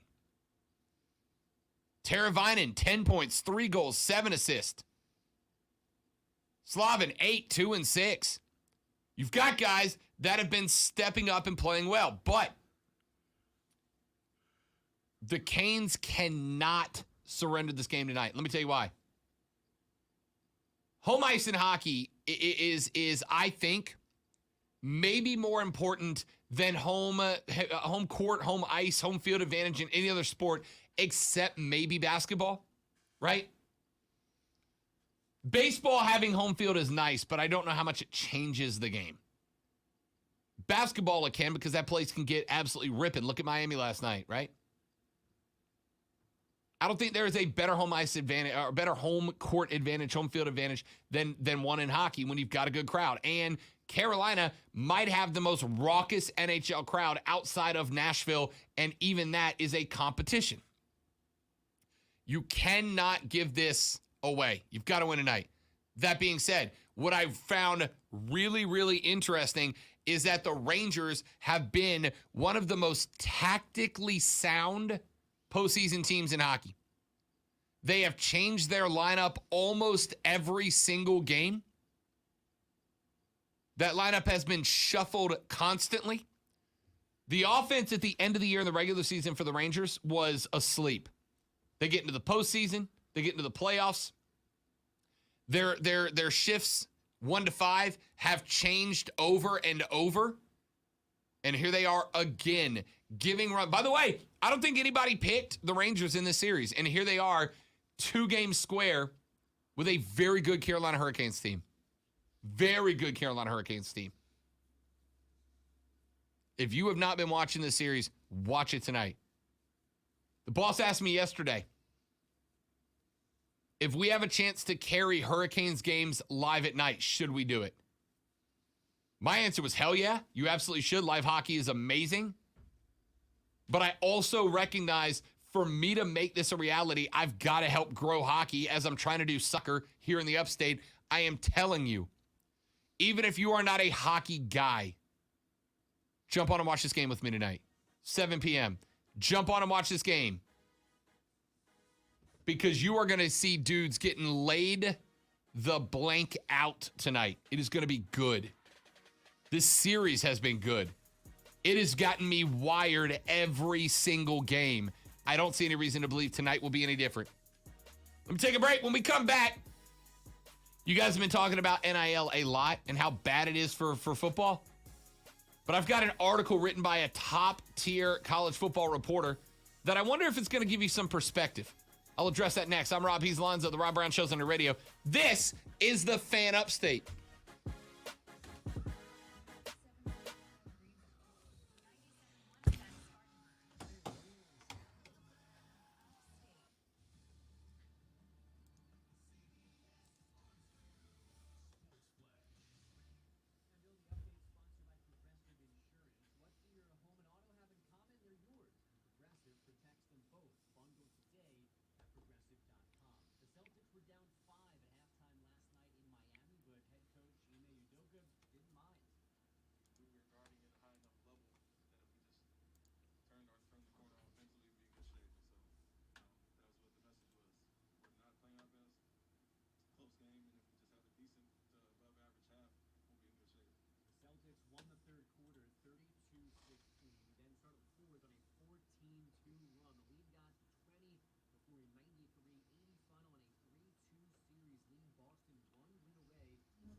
Treating ED is now more straightforward and less awkward than ever, thanks to HIMS.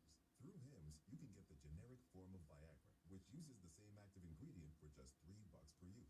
Just go to 4hims.com and chat with a medical provider online. And if appropriate, Actually, I'm in 576, I think, Tayshawn. So they're out of Fishman Island now. They just did the arc with the Little Giant. at 4hims.com. Love your results or your money back. To get started today, go to 4hims.com. Is Little Giant a regular sized person? It is a giant who ate the, I think, tiny fruit that makes her about this tall, but she has the power of a giant and she can still, she's like the Atom, I guess. But her father, the giant, is like Robin Hood, except for he steals food from rich people and the Navy and cooks them over volcanoes because he's a giant, Okay. and then gives it That to would be an people. effective way to cook people. Yeah. Classic cars, then Greer's the place to be this Saturday because Benson is having a car show from 10 till 2. And while you're there, enjoy a free tour of the Benson Memory Lane Museum with collector cars, motorcycles, and pedal cars. That's this Saturday at Benson. Don't look down on the anime, Rob. I saw that look. I literally just asked the question about a giant.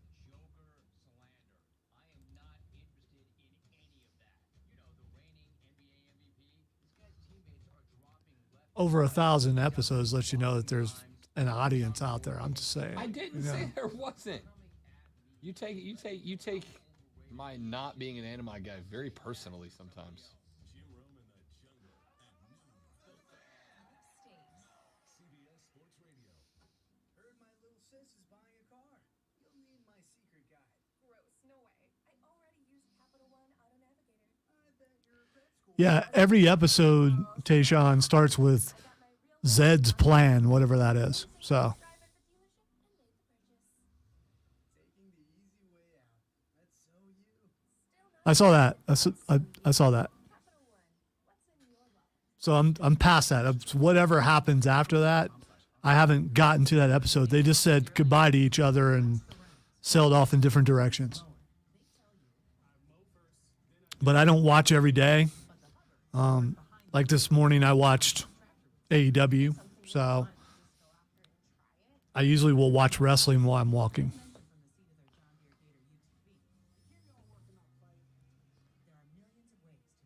But I'll probably watch tomorrow morning.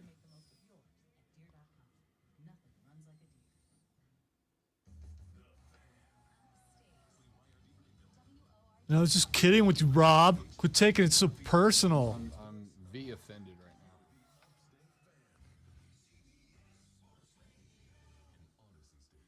You're offensive. My offense is offensive. Offended that Now,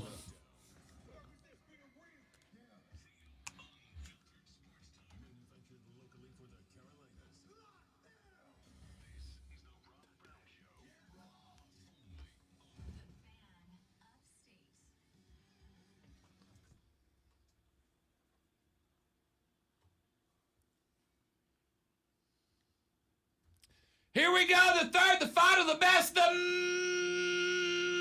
money hour of the Rob Brown Show goes now.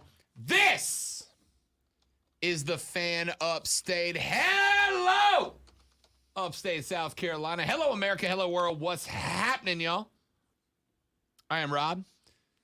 He is the alpha and the omega of the fan upstate, the sultan of swag, the professor of perfection, the wizard of wave, Colonel, I almost called him Captain Grudge. Colonel Grudge. He's higher than a captain. Colonel Grudge. Hashtag dad kicks. He is Lonzo, the great one, on the ones and twos. 1, 2. What's above a colonel? Is that admiral? I think it depends on what branch you're in. You're right. Colonel might be as high as you can get. No, I mean I know like in the Army, general, and then Yeah, 2-star, 3-star, Yeah, 4-star. But I don't know what the Colonel Grudge sounds better than Admiral Judge or yeah. Admiral Judge, Yeah. Sergeant Major Drudge, Grudge. I even screwed up the word. That's not bad though. Let's see here. Sergeant Major Grudge is not as good. Yeah, that was me like 20 years ago, So found an article that was put together a couple days ago by Dan. Actually, yesterday it was published by Dan Wetzel of Yahoo Sports. Dan Wetzel is. I know a lot of people don't like him, and I know sometimes he can ride the hot take express a little more comfortably than I like. I think sometimes Dan Wetzel contributes things to sources. You know, Lonzo, sources, they and them all hang out with each other, right? Like weekends, sources, they and them all get together and try to figure out what they're going to get in the news the next week. There's a sports bar somewhere where they gather. Oh, yeah. You know, because it's always they're putting chemicals in the sky. It's them that are orchestrating all of this, and sources have told me.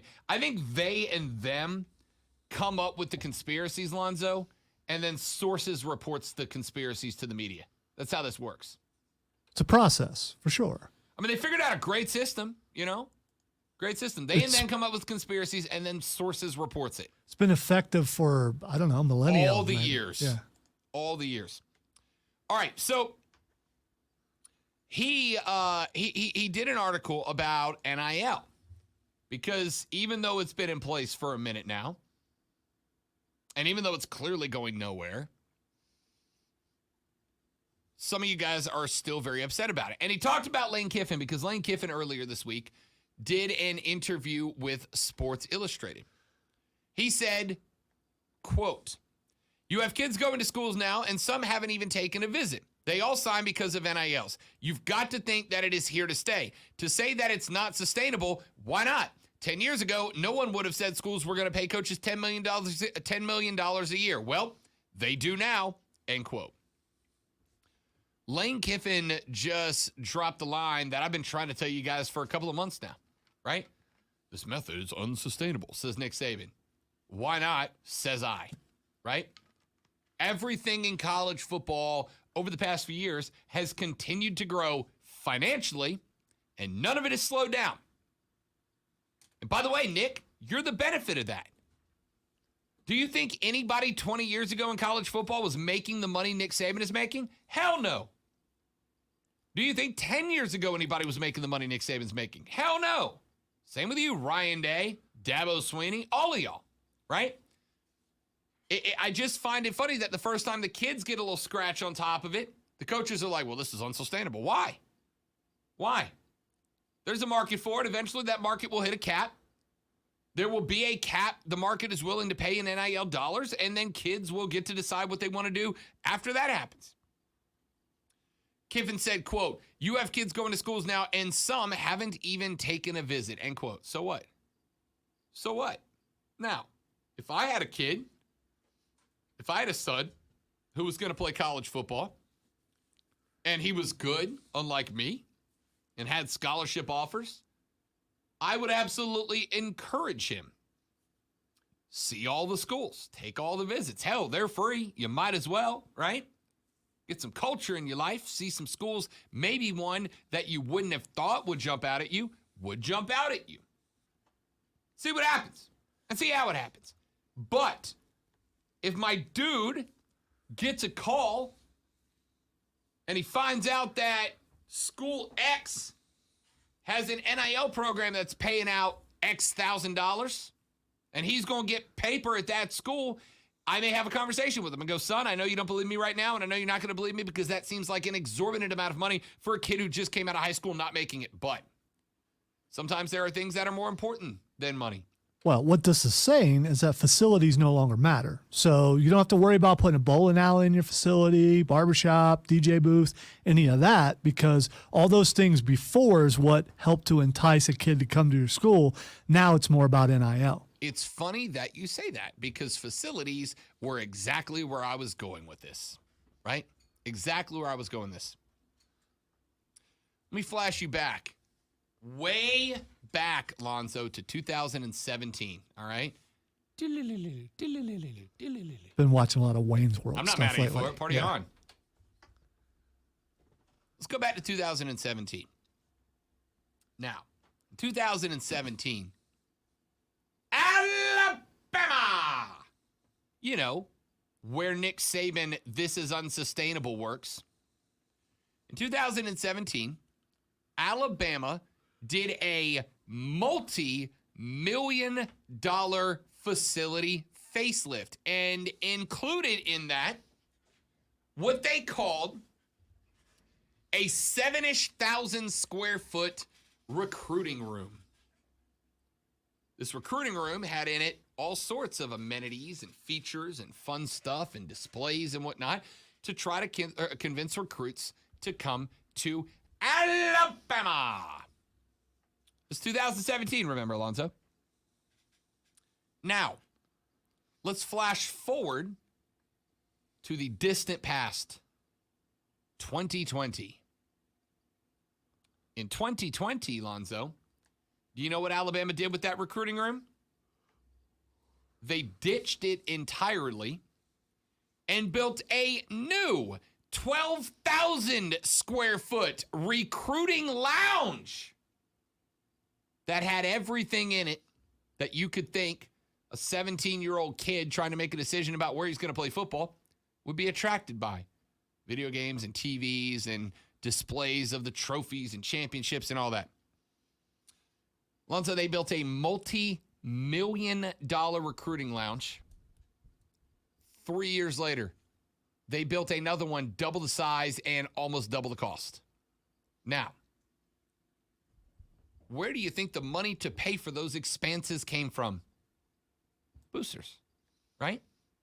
The money to do that came from boosters. It came from local businesses. It came from local business people. It came from very affluent alumni of the university. That's where it came from.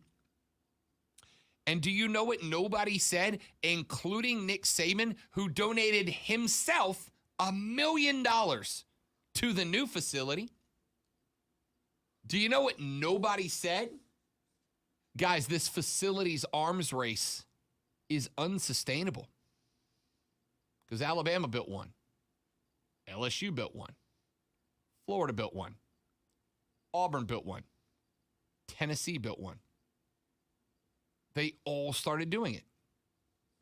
Every one of them started throwing millions of dollars into the mix to build these beautiful new facilities for the school to benefit from. You know what the only difference between now and the NIL era is about those millions of dollars? They're still there. It's that a slice is going to the football players now, right? See, what guys like Nick Saban are upset about when they say this is unsustainable is now, let's say, Lonzo, that you're an Alabama booster and you're known for donating $10,000 into the program on an annual basis, right? $10K a year you pump into this thing. In the grand scheme of things, you're a small fish, but $10K is a lot of money. And every 3 years, Alabama scraps the old recruiting lounge and builds another recruiting lounge. Now, I'd say the recruiting's been pretty good for Alabama. Yeah, pretty good. But every 3 years, you got that coming. Or I'd tell you that your other option is every 3 years, you can put $30K towards recruiting the best high school football quarterback in all the land. Now, there's going to be a lot of guys who are not wrong who are going to say, I feel like my money is better invested into the program, into those recruiting lounges, into the locker rooms, into the amenities, into everything that makes Alabama attractive to all the recruits. The better investment is in the school and not in the individual person, because that investment that you make in the school could be long-lasting for years and affect other kids, not just one in particular. Sure, you're going to get a lot of 3 stars who don't have NIL money who go, well, I don't have a lot going for me in NIL. This school is going to give me the nicest place to hang out between football games. But I guess it's who you want to work for you, because they're employees and you're deciding who you want to pay as your employee, and you're going to pay them to come and play for that school. Here's my other thing. Why is it when the same millions of dollars were being pumped into the schools, right?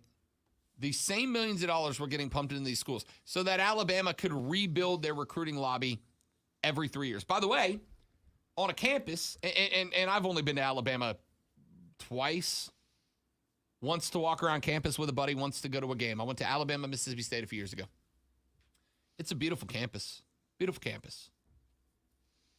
I promise you, there are people who work their bones off to make that campus as beautiful as it is. Janitors and specialty cleaning people, etc., who are spot check. It's like Disney World. They spot check that campus every day. Ain't a lick of trash on it. I bet those people are getting $12, $13 an hour to clean that school. Alabama rebuilds multi-million-dollar recruiting facilities every year. Nobody has ever had a problem with that. Now that the quarterback can get $100K, it's the worst thing that's ever happened to college football. I don't get the whole comparison thing you just did. Those people sign up for the job that they took. They don't go, wait a minute, Alabama's paying us. As a janitor, I deserve more. Maybe they try that. Maybe it works. Maybe it doesn't. That's not what they got hired on for. And as far as the other thing goes, putting the money into the facility and not the individual means that third string tackle gets to take advantage of the facility. He doesn't get that money that the first string guard gets. He doesn't get that money. And let's face it, how many linemen actually get money except for whatever school that was, some Texas school that actually has a fund for linemen? You're not going to get it. So I think if I were rich, it is a dream, will always be a dream, I would invest in the school and not in the individual because I could affect more lives than just one. If I had $1 million. If I had $1 million. That's a great song, too. Was that Bare Naked Ladies, I think? Anyway. Our friend Chris Evans listened to that many times over many years. I don't hate the song. So I get what you're saying. And it's the point is, I'm not saying you're right or wrong. I literally said some people feel this way, and they're not wrong for feeling that way. That they would want their $10K or $30K or $100K a year or whatever it is to go into the facilities, to go into the school, to go into the program. And then there are other people who are going to go, I'm cool with my money going to give these guys some scratch. So instead of giving $100K to the University of Alabama, I'm going to take $100K and I'm going to sign an NIL deal for 2 or 3 or 4 players for Alabama. Because that is now a recruiting pool that's every bit as important for the biggest names in recruiting. And what happens as the school itself? What happens, Rob, when a kid goes, you know what? I'm not here to work for you, coach. This guy's paying for me to be on the field. If you don't put me on the field, this guy is going to pull all his money from the university if I'm not playing. Man, because I'm his employee. Business sucks sometimes, don't it? Business sucks sometimes. And so will college football if that becomes a thing. It's already that. Not to that degree. It's already not that. Not to that degree, it's not. You think but the that, potential is there for it to go that way. Let me tell you a quick story. Number of years ago, when I was covering college football down in Destin, there was an ACC school. I've told this story on the air before. There was an ACC school that was looking at a new head coach. And they were considering, and when I say the qualification, many of you will know who it is. But they were considering a black coach who had a white wife. And the school was very high on this coach because this coach had had experience as a coordinator at a number of high-tier other schools in a major conference. Very high on this coach. And then, and I got this from multiple journalists within the city, beat reporters for this school, because I did a whole thing on it on my old station. A number of boosters went to the school and said to the school, if you hire this guy, we don't want him here. If you hire this guy, we will stop giving this school money. You will not get money anymore. 2 weeks later, that guy's name got dropped from the coaching search, despite the fact that they had done interviews with the guy. They have had him on campus. All signs pointed to him being the dude. 2 weeks later, suddenly his name was dropped from the coaching search. Boosters already run programs. Boosters already have decision-making power. Now, if I'm Nick Saban and I got a guy who comes to me and says, Coach, this business said, who's paying me $100,000 a year, if I don't get more PT on Saturdays, they're going to pull their booster money. Well, Nick Saban's got a choice to make, doesn't he? He got a choice to make. Do what's best for the football program for next Saturday's game, or do what's best for the school, believing that the boosters make the world go round. And there are some coaches who have fought back against boosters. And most of them lose. Not all of them. Not all of them. But it is a reality. And I'm not about to say, these kids don't get what these kids should be allowed to get, because some booster might step in and try to put his thumb down and control the football program. They already do that. The only difference is now the kids get money. Most of these arguments, most of these situations that have come into play, the only difference between now and then with the facilities, with the boosters, with the coaches, with the funds, the only difference between now and what was then placed 2 years ago is that now the kids get some benefit too. That's the only difference. College football, as Will just said in the Facebook chat, quote, college football has rarely ever been pure. Yeah, it might have been pure in like the 1930s. It probably wasn't even then. But okay, let's take my scenario and let's up it a little bit. Let's say one company pays a lot of players. Let's say one company is paying like basically the entire starting offense.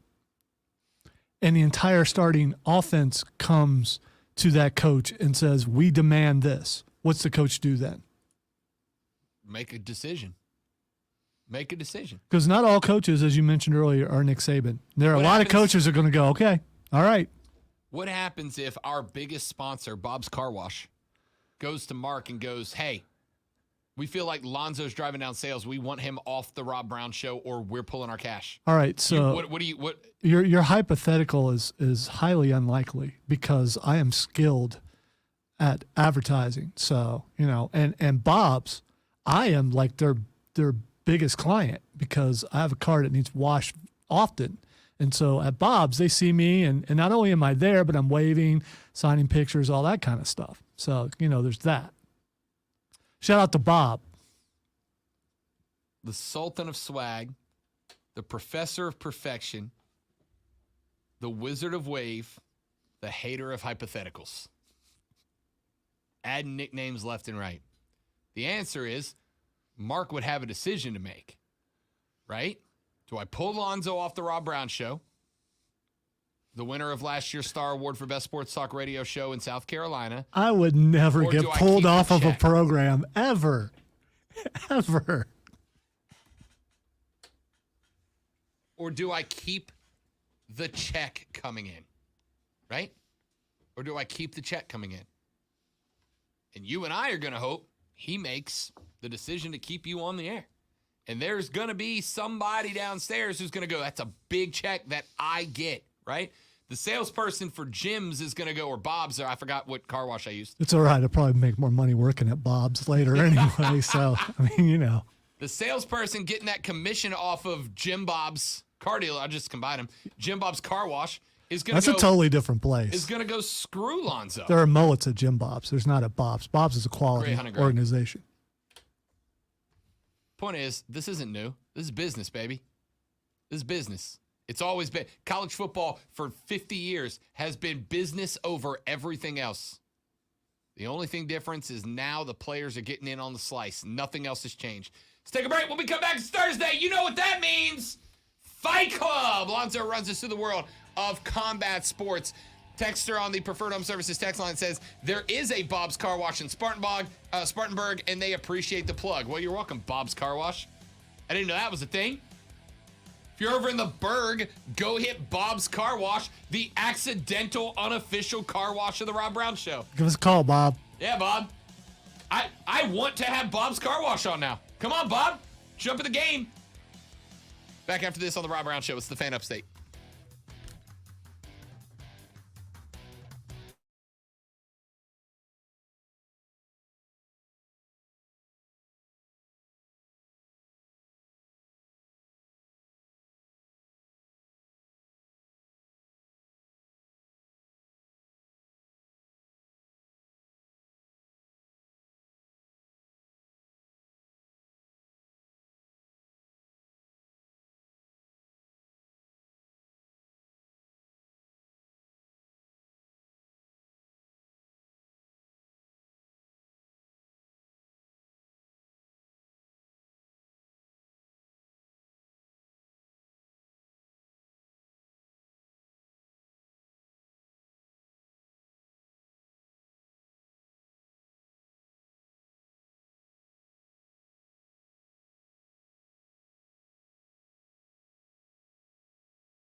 All right, I will say that I'm not really shocked because we're back on stream, by the way. Innuendo was the thing of the day back then. How is it? In what world it's is not. this innuendo? No, this is just straight up. But maybe the way things were thought back then, maybe it's not what you think it is. No, I'm pretty sure it is. Probably. The story is, I walked down the street, he followed me. I walked to my house, he followed me. I walked up the stairs, he followed me. Maybe she's talking I about went her to my fiance. room, he followed me. He asked for a kiss. I tried to say no, but then he just kissed me. Then I told my mom and dad, and they said, get married to this guy. It was probably too late at that point because he followed her up the So stairs. if you just kiss some girl without her asking, No, I you'd be think like, that- dibs, wife. I think there was more after that, and that This- might have been how it worked in the 40s. I'm We gonna weren't go there. Woke Warrior. This is problematic, Lonzo. This is problematic. I'm canceling Doris Day. Welcome into the Fight Club where we fight all the time, even Even during breaks. even during breaks. Doris Day is canceled. Okay. No more Doris Day. Yeah, I'm sure she's rolling over in her grave right now. Canceled Doris. I do believe she's dead. I mean, if she's not, sorry, Doris, but I'm pretty sure she is no longer with us. Correct. She died in 2019, age 97. I'm assuming she had 4 spouses during her life, which means that 4 men kissed her. Followed her up the without stairs. Permission, and then her mom was like, well, gotta marry him now. That's romance. It was a different age. It was a different time, Romance Rob. in the 50s must have sucked. Like, you just plant a kiss on any girl you want, and then her parents are like, well, she's yours now. You're putting your 21st century sensibilities on the 20th century, and you can't really do that because you don't know what the mindset was No, during I that can. day. I'm doing it right now. Well, Right this very second. You never lived in the 20th century. How do you know? Unbelievable. He did actually, because it's. I mean, you That's look true. at- I'm so angry I can't even Yeah, think about how time works. I was waiting for him to catch that. All right, so we have ourselves a major pay-per-view this weekend. I haven't decided if I'm buying it or not because the main event has got me, because I'm afraid they're going to do what I think they're going to do. But we'll get to that in a second. Let us talk about the pay-per-view. Let's break this down. It's actually a pretty big card, and it usually is for Double or Nothing. Did you realize that AEW has been on the air for 3 years? Yeah. The anniversary was Wednesday, I believe. And MJF tried to steal a poster of a kid or someone who had that, and they were smart enough. I got to say, this needs to happen more often. When a wrestler tries to grab your poster, just pull it away from him, which is what the person did. So he was able to just get a little tassel from the end of the poster, but could not get the poster to tear it up. You know what I'm saying? You know what I love? And I just thought in my head, if any of the wrestling productions, when another wrestling production comes to Greenville, I may spring for us to sit front row for this. Lonzo, all I want to do. We don't need a spring. We know a guy. He sits in the front row every single time. He sits in the front row. He didn't volunteer me to sit front row. Well, he kind of invited me, but So I want to hold up a sign that says like MJF sucks, and when he takes it to rip it, get yet another sign that says "See, told you," and hold that up behind him. There you go. Someone will steal your idea now. I know we had Shivani on, and Shivani kind of like either half complained or half loved or both. I don't know which way. Audience members trying to get themselves over as characters on the show. Yeah. And 90% of the time, it sucks because you're not adding into the show. You're just a guy who's there doing not regular things.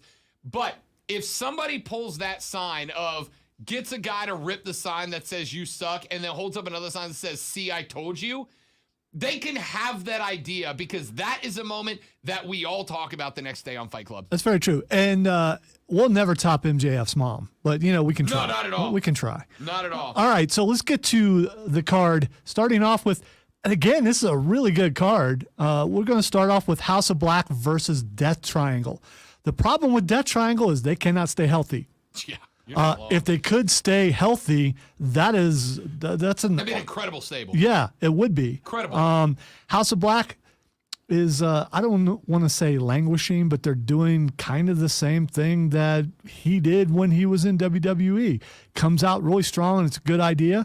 But I think the problem with AEW is there's just too many stars, oversaturation. So you can't get them on screen as much as you need to do the things that you need to do with them. I don't know. Here's the problem I have with House of Black is that it feels like they have rivalries going on with like 4 different people or groups at a time, right? Like, are you right? Are you up against it? Well, and listen, I get it's what we started off with. It's Death Triangle's fault. Right. That's who originally they're trying to go at, but every time they try, someone 'cause gets hurt, and then they have to move on to someone else. It started with Serpentico, and then it went to Ray Fenix, and then it went to the Bastard Pack, and then it had to go back to Fenix, but then Fenix got hurt. You've had one guy in the triangle be able to stay healthy for any length of time. And so it might be the same guy. He wears a mask. Allegedly. You've had one guy have to jump back and forth, one group have to jump back and forth. And I think this is not like, there's too many guys or not enough TV time. There's 5 hours a week. There's plenty of segments to do what could be a dominant stable in House of Black. The problem is you'll come around to my way of thinking eventually. You can keep trying, buddy. The problem is they just have not been able to stay consistently on a rivalry because I think you're right. Guys keep getting banged up. Aleister Black is good. Brody King is good. And my goodness, has Buddy Murphy been a different dude since he showed up as the wrestler of the group. The storyline with them trying to take Julia Hart away from Varsity Blondes would be amazing. Stick with it. It's going to happen. You just wait each week. I mean, the eye patch, the way she's acting. But now that Death Triangle's back, it's like, why would Varsity Blonde, even with Death Triangle back, why would Varsity Blondes not keep coming after House of Black? Like, why would they just? This is a problem I have with so many writers, is that it's like they focus on one thing, forget everything else. If you're Varsity Blondes and these guys are very clearly trying to steal your girl, and then Bastard Pat comes back, why would you not go to Death Triangle and be like, yo, us verse them? It's like, you know what I'm saying? Like, you're like forgetting. Well, you're talking about writers, and from my understanding, there are no writers in AEW. The wrestlers do that. There are. That Tony Khan has the final say on everything, and there are no real writers. No, there's a writing team, but they write with the wrestlers as opposed to dictate to them, which is why I think the storylines are better on AEW. Even when they get a little convoluted sometimes. Sometimes. All right, who you got? I'm gonna go House of Black. Right? They're still brand new. They're still hot. I think this is gonna be the best match on the card. I think it's gonna be an incredible match. I don't know about that. This is a pretty stacked card. So I'm gonna agree with you. I'm gonna go with House of Black. All right. Probably the weakest match on the entire thing: TBS Championship, Jade Cargill versus Anna Jay. They don't want to put the big names up against her yet, and I don't know why. Because she's not that good. She is a great looker, not a great wrestler. And this is from somebody who thinks Jade Cargill long-term could be an absolute beast, but she's average on the mic. She's got a great attitude, and she's got the right attitude for it, but she's average on the mic, and she's an average wrestler. What they need to do is they need to start having her wrestle not necessarily the biggest names, but the best wrestlers that they have to make her look better, to build her up. She's got everything she needs to be the dominant woman on this roster, but you keep feeding her Anna Jay, and I keep being not interested.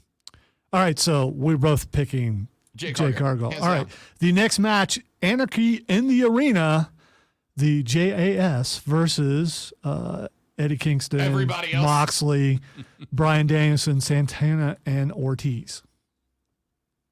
I don't know, man. I'm interested. I think you've got too much going for you with the Blackpool Combat Club to be in this match.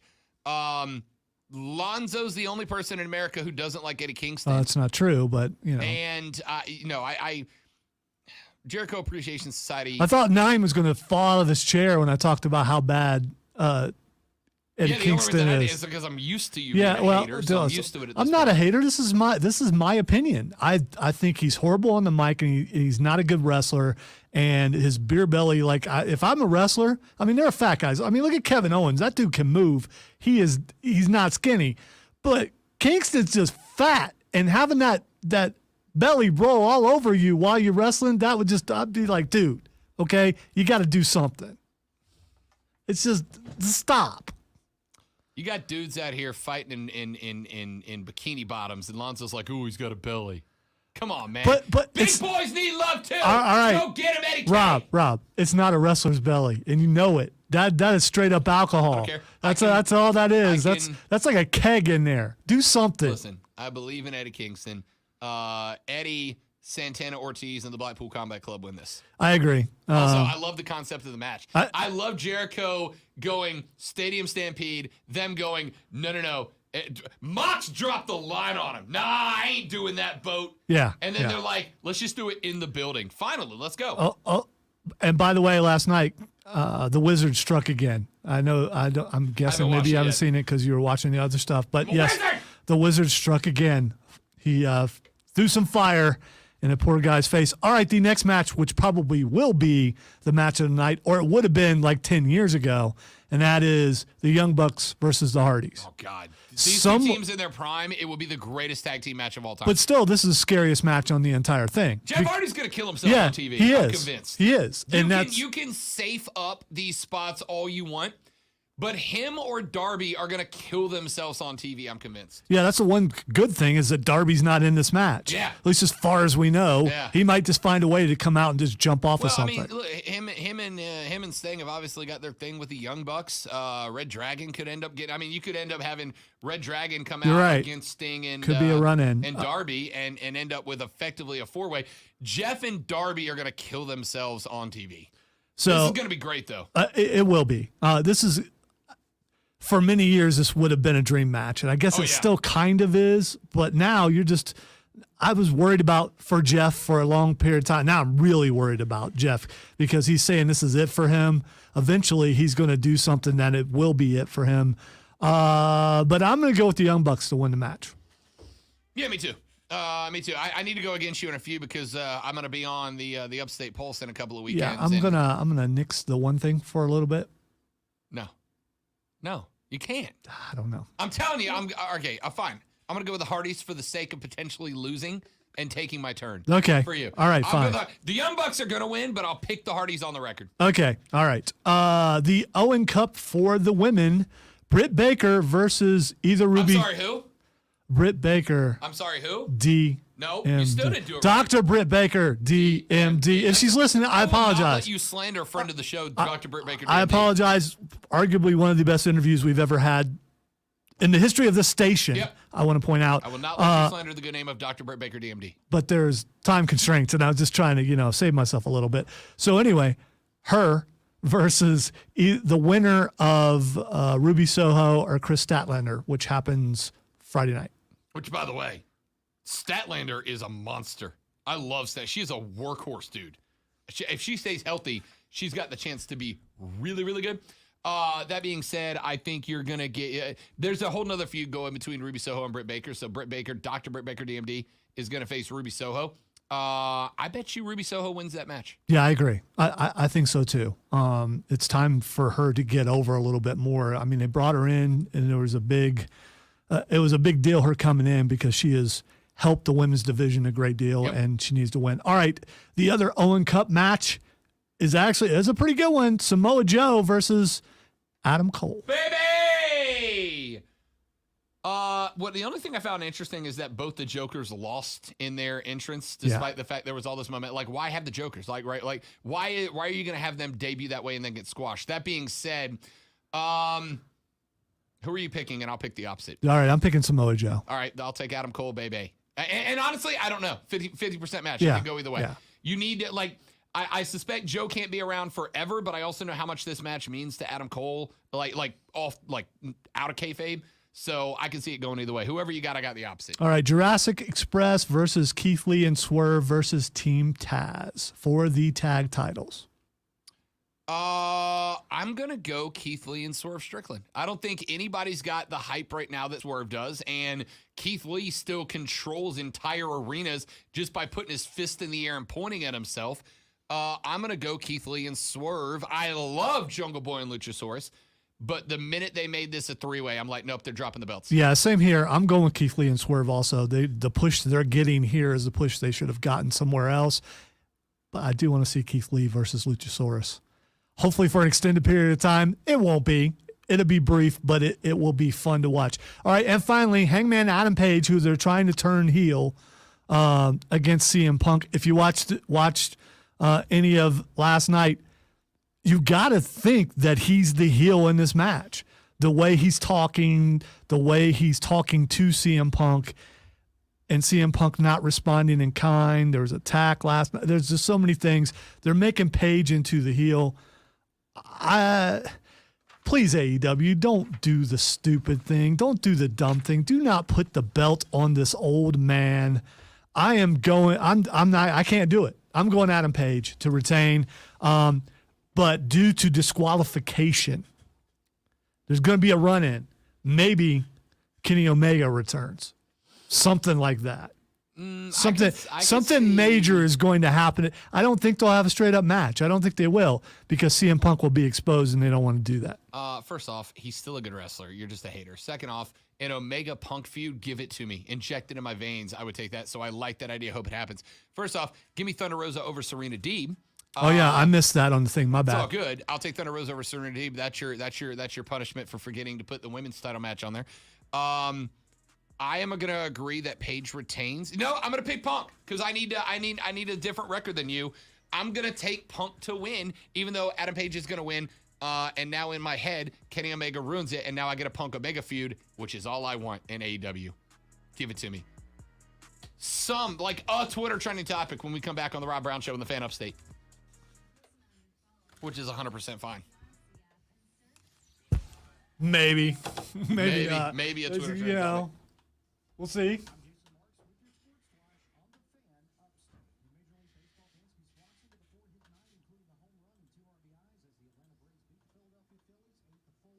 So will Steven, Keegan, Tayshawn, has everybody in the stream.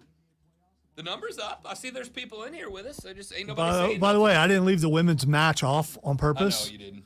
Because I hand wrote everything and I just missed one. I know you didn't. The time slot is getting me because I used to do it. You know, I would have an hour before we.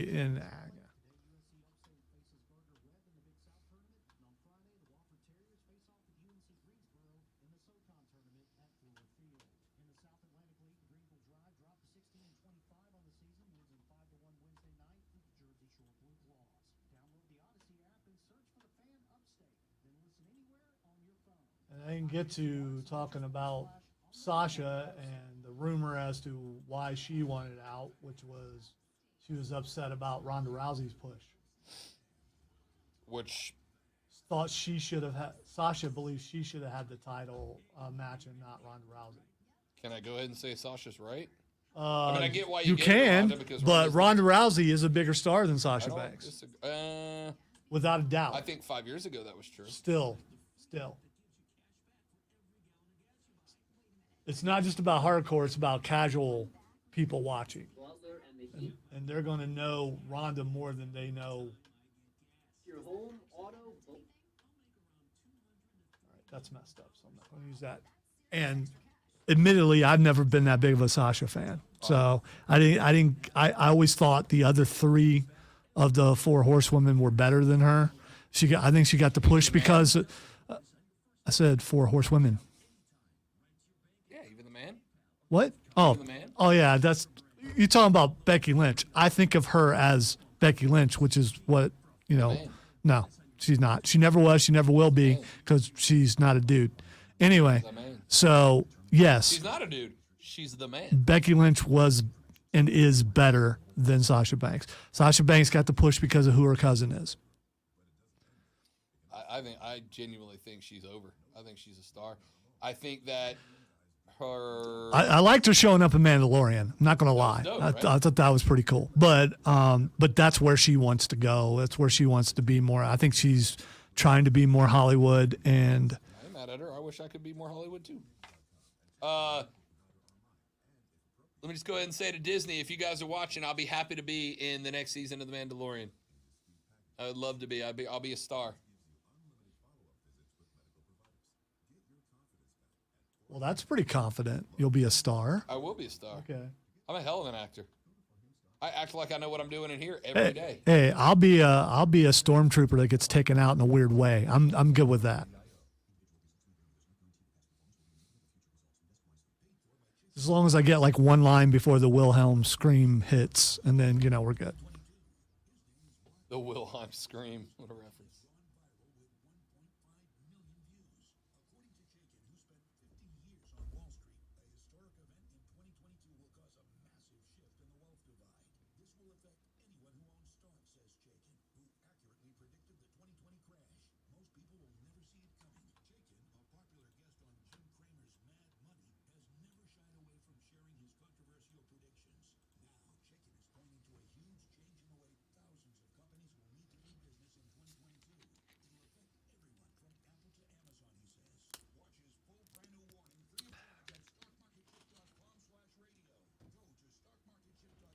You know, Will, the Sex Panther is about to be immortalized in poster form. Just as soon as we finalize the winner of the poster contest on Saturday. Is there a vote leader so far? Can you tell me? Yes, there is. Is it the one?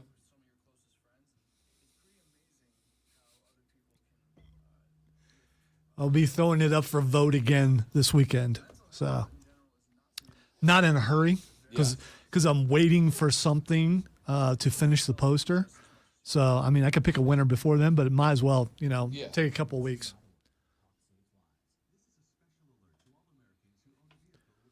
Plus, I want to see if it catches on with Twitch a little bit. But it's going to be hard to do anything on Twitch once a week. I probably should set something up and start playing some games during the week. It isn't like I'm not playing. It's not like you don't have people who wouldn't join you once a week to play. We haven't quite figured out how to do the multiplayer on Twitch yet. Well, I know what Kevin does is Kevin just has, because Kevin Twitches his games. And what Kevin just does is he does it first player, but he just pipes in the sound from whoever's playing with.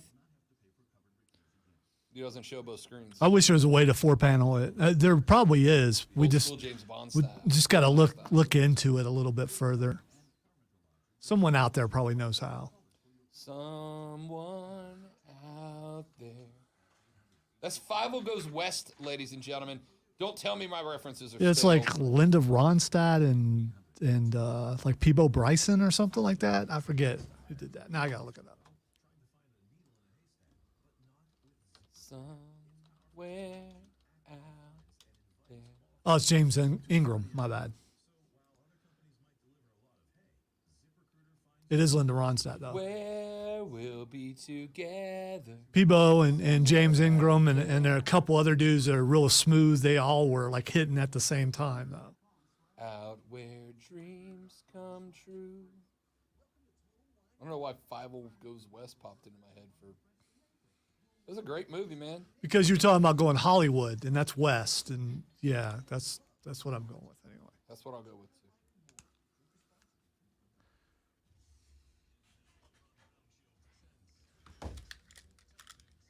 Hey, look at that. We got time for a couple at least. All right, the first thing that is trending is Winnie the Pooh. Will wants to know, what are you playing video game wise right now, Alonzo? You still on Elden Ring? Or are you still? Yeah, I'm dialed playing. in? I'm playing the Elden Ring, playing WWE 2K, playing Yeah. a little bit. Going back to my old school stuff, a little bit Diablo 3, Fallout 4, and Skyrim, but mostly Elden Ring.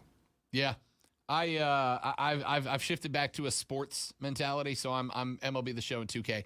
Winnie the Pooh is trending right now because somewhere, so Winnie the Pooh just not too long ago re-entered public domain, which means that anybody can now use Winnie the Pooh with like the exception of like Tigger, who got copyrighted by Disney. Anybody can use Winnie the Pooh for any art they want now, right? It's public domain. And I don't know who it is. I don't know. I heard about it. Actually, I heard DA talking about it this morning.